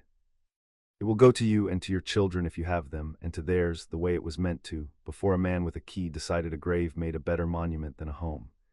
She did not say the rest, she did not have to. Harry took the deed and thought of his father saying he would grow old in that house and put it carefully in the iron box and said nothing, because some things were better kept than spoken. The vote came back as a token, a heavy disc of old gold stamped with the Potter arms, the proxy that had let Dumbledore speak for the House of Potter 206 times, now dead with the instrument that created it. The seat is yours, Scarlock said, to cast yourself at your majority and to assign or withhold as you choose before then freely by your own hand and no one else's. You may wish one day to learn what your house said in those 206 votes. The bank can tell you. Not today. Harry took the token and thought of the laws that had passed in his lifetime with his stolen name behind them, and decided that was a reckoning for another season, and put it with the deed. And then they brought the cloak. It came up from the deep vaults in a case of black glass, and the moment it was uncovered, Harry felt it, the same thing he had felt the first time he ever pulled it over his shoulders at 11, but stronger here in the bank near the shaft, a sense of depth to the thing, of an age behind it that went down and down like the shaft itself. Gornock had come up from the dark to see it returned, and the old loremaster stood over the case with his one milk-white eye and did not touch it. He wanted this more than all the rest, Gornock said quietly. More than the gold, more than the vote, more than the war it was never part of. He hunted 3 objects his whole long life, and he held this one for 14 years, and last night he lost it in front of the whole of your chamber along with everything else. I have read the property records of the line of Peveril, heir Potter, the ones your world calls a fairy tale. This cloak has passed father to son unbroken for longer than Gringotts has stood. It skipped you by one stolen clause, it does not skip you now. He stepped back. Take it. It knows your blood. It always did. It was only waiting for the law to catch up to what the blood already knew. Harry lifted the cloak from the case, and it ran over his hands like water, like cold light, lighter than air and old as the dark, and he understood, holding it, a little of why a man might want it the way other men want it to breathe, and understood, too, in the same moment why he would never let it become the thing it had been to Dumbledore. It was his father's and his father's father's, back to the beginning. It was not a prize, it was an inheritance. He folded it and held it, and that was all, and somewhere in the holding was the whole difference between him and the man who had taken it. The fall of Albus Dumbledore was reported over the following days in the dry language of official notices, which was somehow more final than any headline. The Wizengamot reconvened the morning after the unsealing, removed him from the office of Chief Warlock by a vote that did not bother to be close. The International Confederation of Wizards, which had spent a century deferring to him as Supreme Mugwump, discovered with great speed that it had concerns about a man condemned for forging a debt against a child's soul, and his seat there emptied within the week. He was censured formally in the record, the Chamber's strongest sanction short of imprisonment, and ordered to make full restitution, which the bank had already taken from his frozen fund, so that the order was less a punishment than a public reading of one. The question of criminal charges was referred to Amelia Bones's department, where it would sit, Harry knew, for as long as it took to build something that would survive a defense by the cleverest man in Britain, and perhaps longer. He had made his peace with that. Ruin in the light did not require a cell, it required that everyone see. The Board of Governors moved to remove him from Hogwarts, and there the matter grew complicated because a school is not a chamber, and there were parents who still trusted him, and a war that everyone now agreed was coming, and the awkward truth that the man condemned for binding a child as a weapon was also, demonstrably, the only wizard alive who had ever faced the darkness now stirring and won. The board temporized. Harry asked his view by a nervous governor who clearly expected him to demand blood, surprised the man. I don't want him to vanish, Harry said. I want him to stand in a world that knows exactly what he did and live in it every day as the man who did it. Sacking him into hiding lets him become a martyr, the great Dumbledore, brought down by goblins and an ungrateful boy. Leave him where the light is. Let him teach in a castle full of children whose parents now know what he's capable of, and let him feel it every morning in every look. That's not mercy. I want to be honest about that. It's just a worse punishment than a cell for a man like him, and it has the advantage of being the truth. The governor went away looking as though he had expected a knife and been handed a scalpel. Harry saw Dumbledore once more in those days, by chance, in the marble hall of Gringotts. The old man was coming out of a meeting about the wreckage of his accounts, and he was diminished, not in stature, he was too tall and too old to lose that, but in some quality of certainty that had always hung about him like weather and was simply gone. He stopped when he saw Harry. They looked at each other across the hall, the boy with the iron box under his arm and the old man with nothing under his. They tell me you spoke against my removal from the school, Dumbledore said. I confess I did not expect it. I didn't speak against it, Harry said. I spoke against you getting to disappear. There's a difference, and you taught me to look for it, the true thing that isn't the whole thing. He held the old man's gaze, and there was no heat in him anymore, only the cold, clear thing the summer had made. You're going to grow old in front of everyone who used to love you, Professor, as the man who folded my mother's will and called it regrettable. I could have taken your gold and your offices and let you keep the dark. I didn't. The light's the whole punishment. You always said you did the unbearable thing so the rest of us could be comfortable. Now you get to be uncomfortable in the light so the rest of us can be safe from the next man who decides he's the only one tall enough to see. He paused. That's the last thing I'll ever explain to you. After this, you're just a man I used to know, and I have better things to think about than you. That's the part you'll find hardest, I think, not the ruin, the being forgotten. Albus Dumbledore looked at him for a long moment, and then very slowly he smiled, and it was the saddest and most honest thing Harry had ever seen on the old face, the smile of a teacher whose worst student has just surpassed him at the one lesson he never meant to teach. You will do, Dumbledore said softly, a great deal of good and a great deal of harm, and you will always know the difference, which is more than I could ever say of myself. Goodbye, Harry. And he walked out of the bank into the ordinary daylight of Diagon Alley, an old man with nothing under his arm, and the crowd that would once have parted for him in reverence parted for him now in something else, and he walked through it alone, and that was the last Harry Potter saw of him for a long time. What was unmade by law had to be remade by choice, and that was the part of the summer Harry found he wanted, after the cold of everything else. The guardianship came first, and it came easily, because the will had already said it, our most trusted friend, Sirius Orion Black, and all the law had to do was finally let the dead be obeyed. There was a brief proceeding, dry and quick, in which the Wisengamot confirmed what James and Lily Potter had written 14 years before, and Sirius Black became, in the eyes of the law that had stolen the role from him, the guardian of Harry Potter. He signed the parchment with a hand that shook, and when it was done he looked at the signature for a moment, and then he laughed, a real one, the first fully unguarded sound Harry had heard from him all summer. 14 years late, Sirius said. James, you bastard, I'm so sorry it took this long. He scrubbed at his eyes and did not bother to hide it. But I've got him, you hear me, wherever you are, I've got him, better late than the alternative. He looked at Harry, and the grief and the joy in his face were the same thing, the way they always were with him. I know you don't need a guardian, you've run this whole war yourself, I mostly carried your notebook, but I'd like the job anyway, not because the law says so now, because I want it. Because your dad asked me to, and because I've wanted it since the night I held you the day you were born, and your mother told me to mind I didn't drop you. A crooked grin. I didn't drop you then, I'm not planning to start. You didn't carry my notebook, Harry said. You carried me, the whole summer. Every time the cold got to be too much, you were the warm thing in the room. It was not an easy thing for him to say. He had learned coldness so well, so fast, that the warm words came out stiff. But he said them because they were true, and because the man deserved to hear them said in the light too, where they counted. I chose this one, Sirius. Out of everything I got back this summer, the gold, the cottage, the cloak, the vote, you're the only one I'd have fought the whole war again just to keep. The rest is mine because it was stolen, you're mine because I picked you. He paused, and something eased in him, the cold thing making room at last for the warm one. Mrs. Weasley told me not to let him take the part of me that's still a boy. I think you're the part that gets to keep it, so yes, take the job, I'd like it to be you. Sirius pulled him into a rough embrace that smelled of wood smoke and old leather and held on too long, and neither of them mentioned it, and that was the whole of it, and it was enough. Snape was harder because Snape would not be thanked, and Harry respected it enough not to try. They met once briefly on the steps of the ministry, where Snape had come to give the formal statement that would close the file on his never-consented bond. He looked, if anything, worse than before. The war was coming for him too, and in ways Harry did not yet understand and would not for some years, but there was something settled in him that had not been there in June. The bond is gone, Snape said, struck from the bank's books this morning. I am, for the first time in 15 years, bound to no one's purpose but my own. I find the sensation unfamiliar and not entirely pleasant. One grows used to one's chains. His black eyes rested on Harry. You did not have to tell that governor to keep him at the school. It was a crueler thing than sacking him, and a wiser one, and I would not have credited you with either. A pause. Your mother had that. The ability to be merciful and ruthless in the same breath, so that the mercy was the worst part. I had forgotten where you might have gotten it. I see now it was not only him. You gave me the memory, Harry said, when you didn't have to. The bond would have fallen with the guardianship either way. You knew that. You're not stupid. You brought it anyway because some part of you wanted to be the one who broke the quill. He held the man's gaze. I'm not going to thank you. You told me not to. I'll tell you what I told you in the war room because it's still true. You spent 15 years as a thing he signed, and when it mattered, you chose to be the thing that ended him. That's not nothing, Professor. Whatever else you are, and I don't know what all of it is, and I don't think I'd like most of it, that one thing you chose. My mother would know what it cost you. He stepped back. That's all. We don't have to be anything to each other after this, but I wanted that one true thing said in daylight. You can do what you want with it. Severus Snape looked at him for a long moment, and then he inclined his head, barely a fraction, the goblin's own gesture, predator to predator across a clearing, and turned and went up the steps into the ministry, his black coat snapping behind him.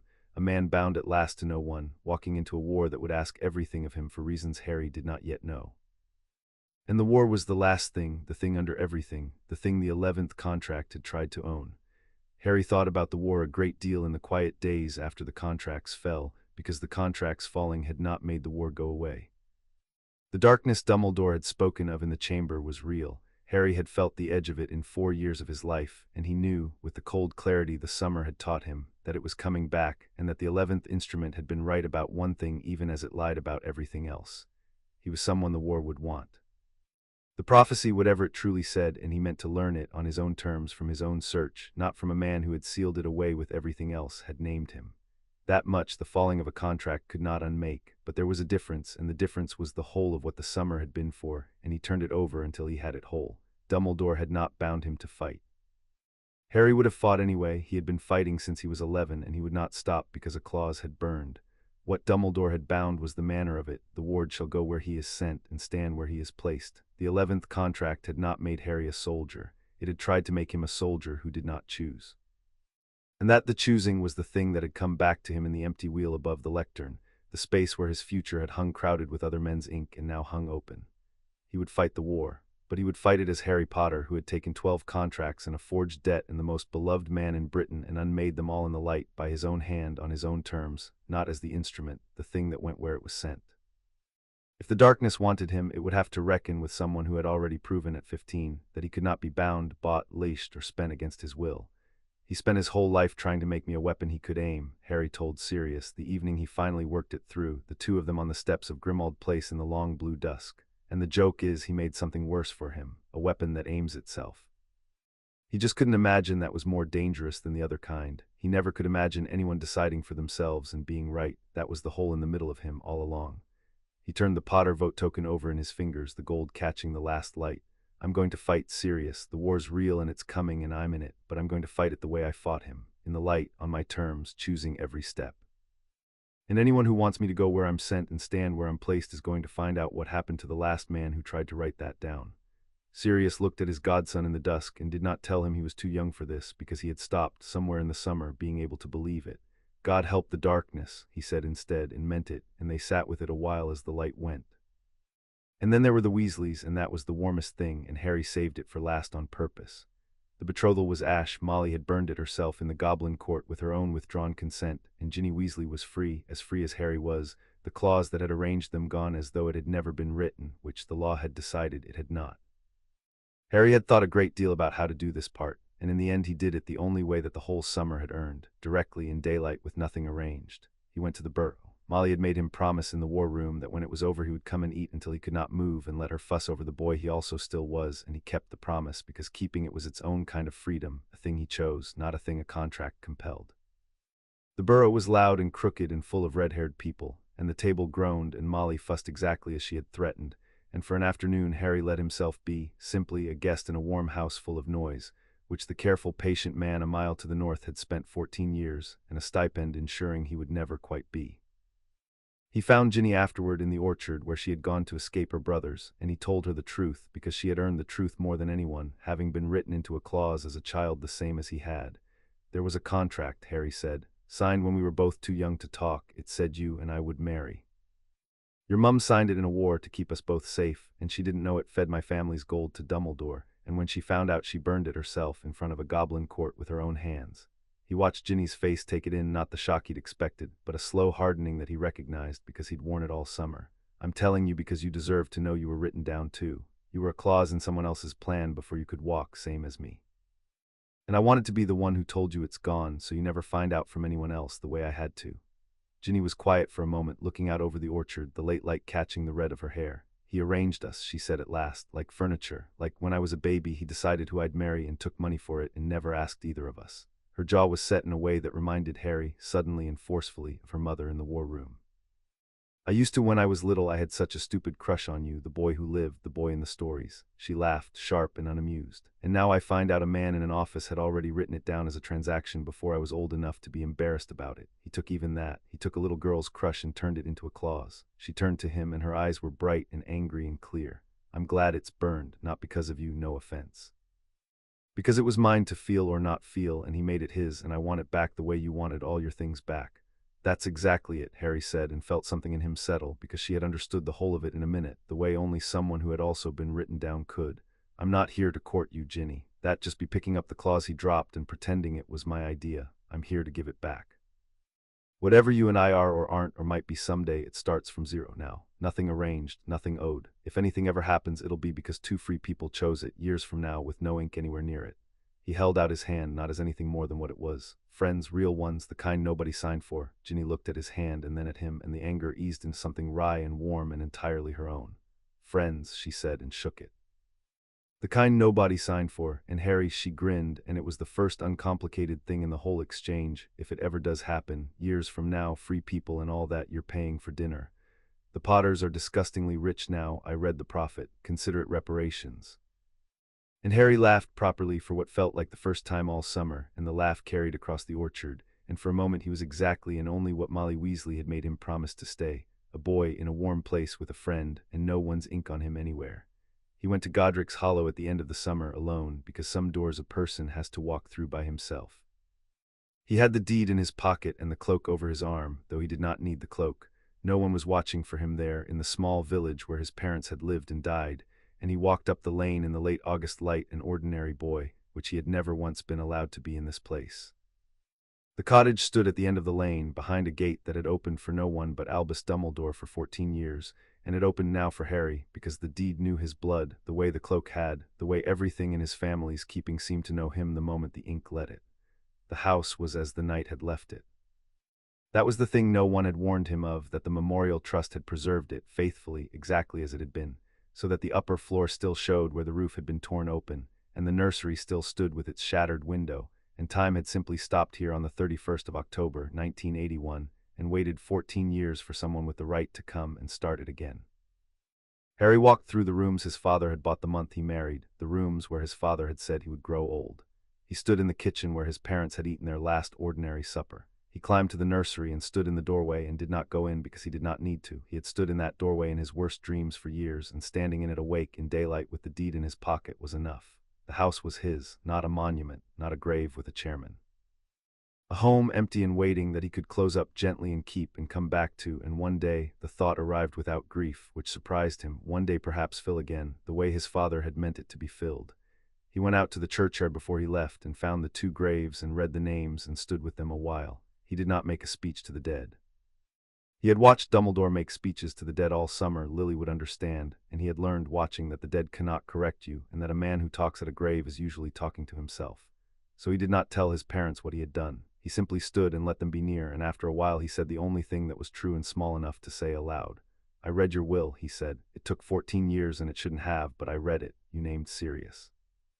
He's got the job now. He's good at it mostly. He's a disaster, but he's good at it. His voice was steady. You said no Dursleys. I want you to know somebody finally listened. Late, but somebody did. He was quiet a moment. I got it all back. The house, the gold, the cloak, the vote, and the part you didn't write down because you didn't know you'd have to, the part where it's mine to decide. I got that back too.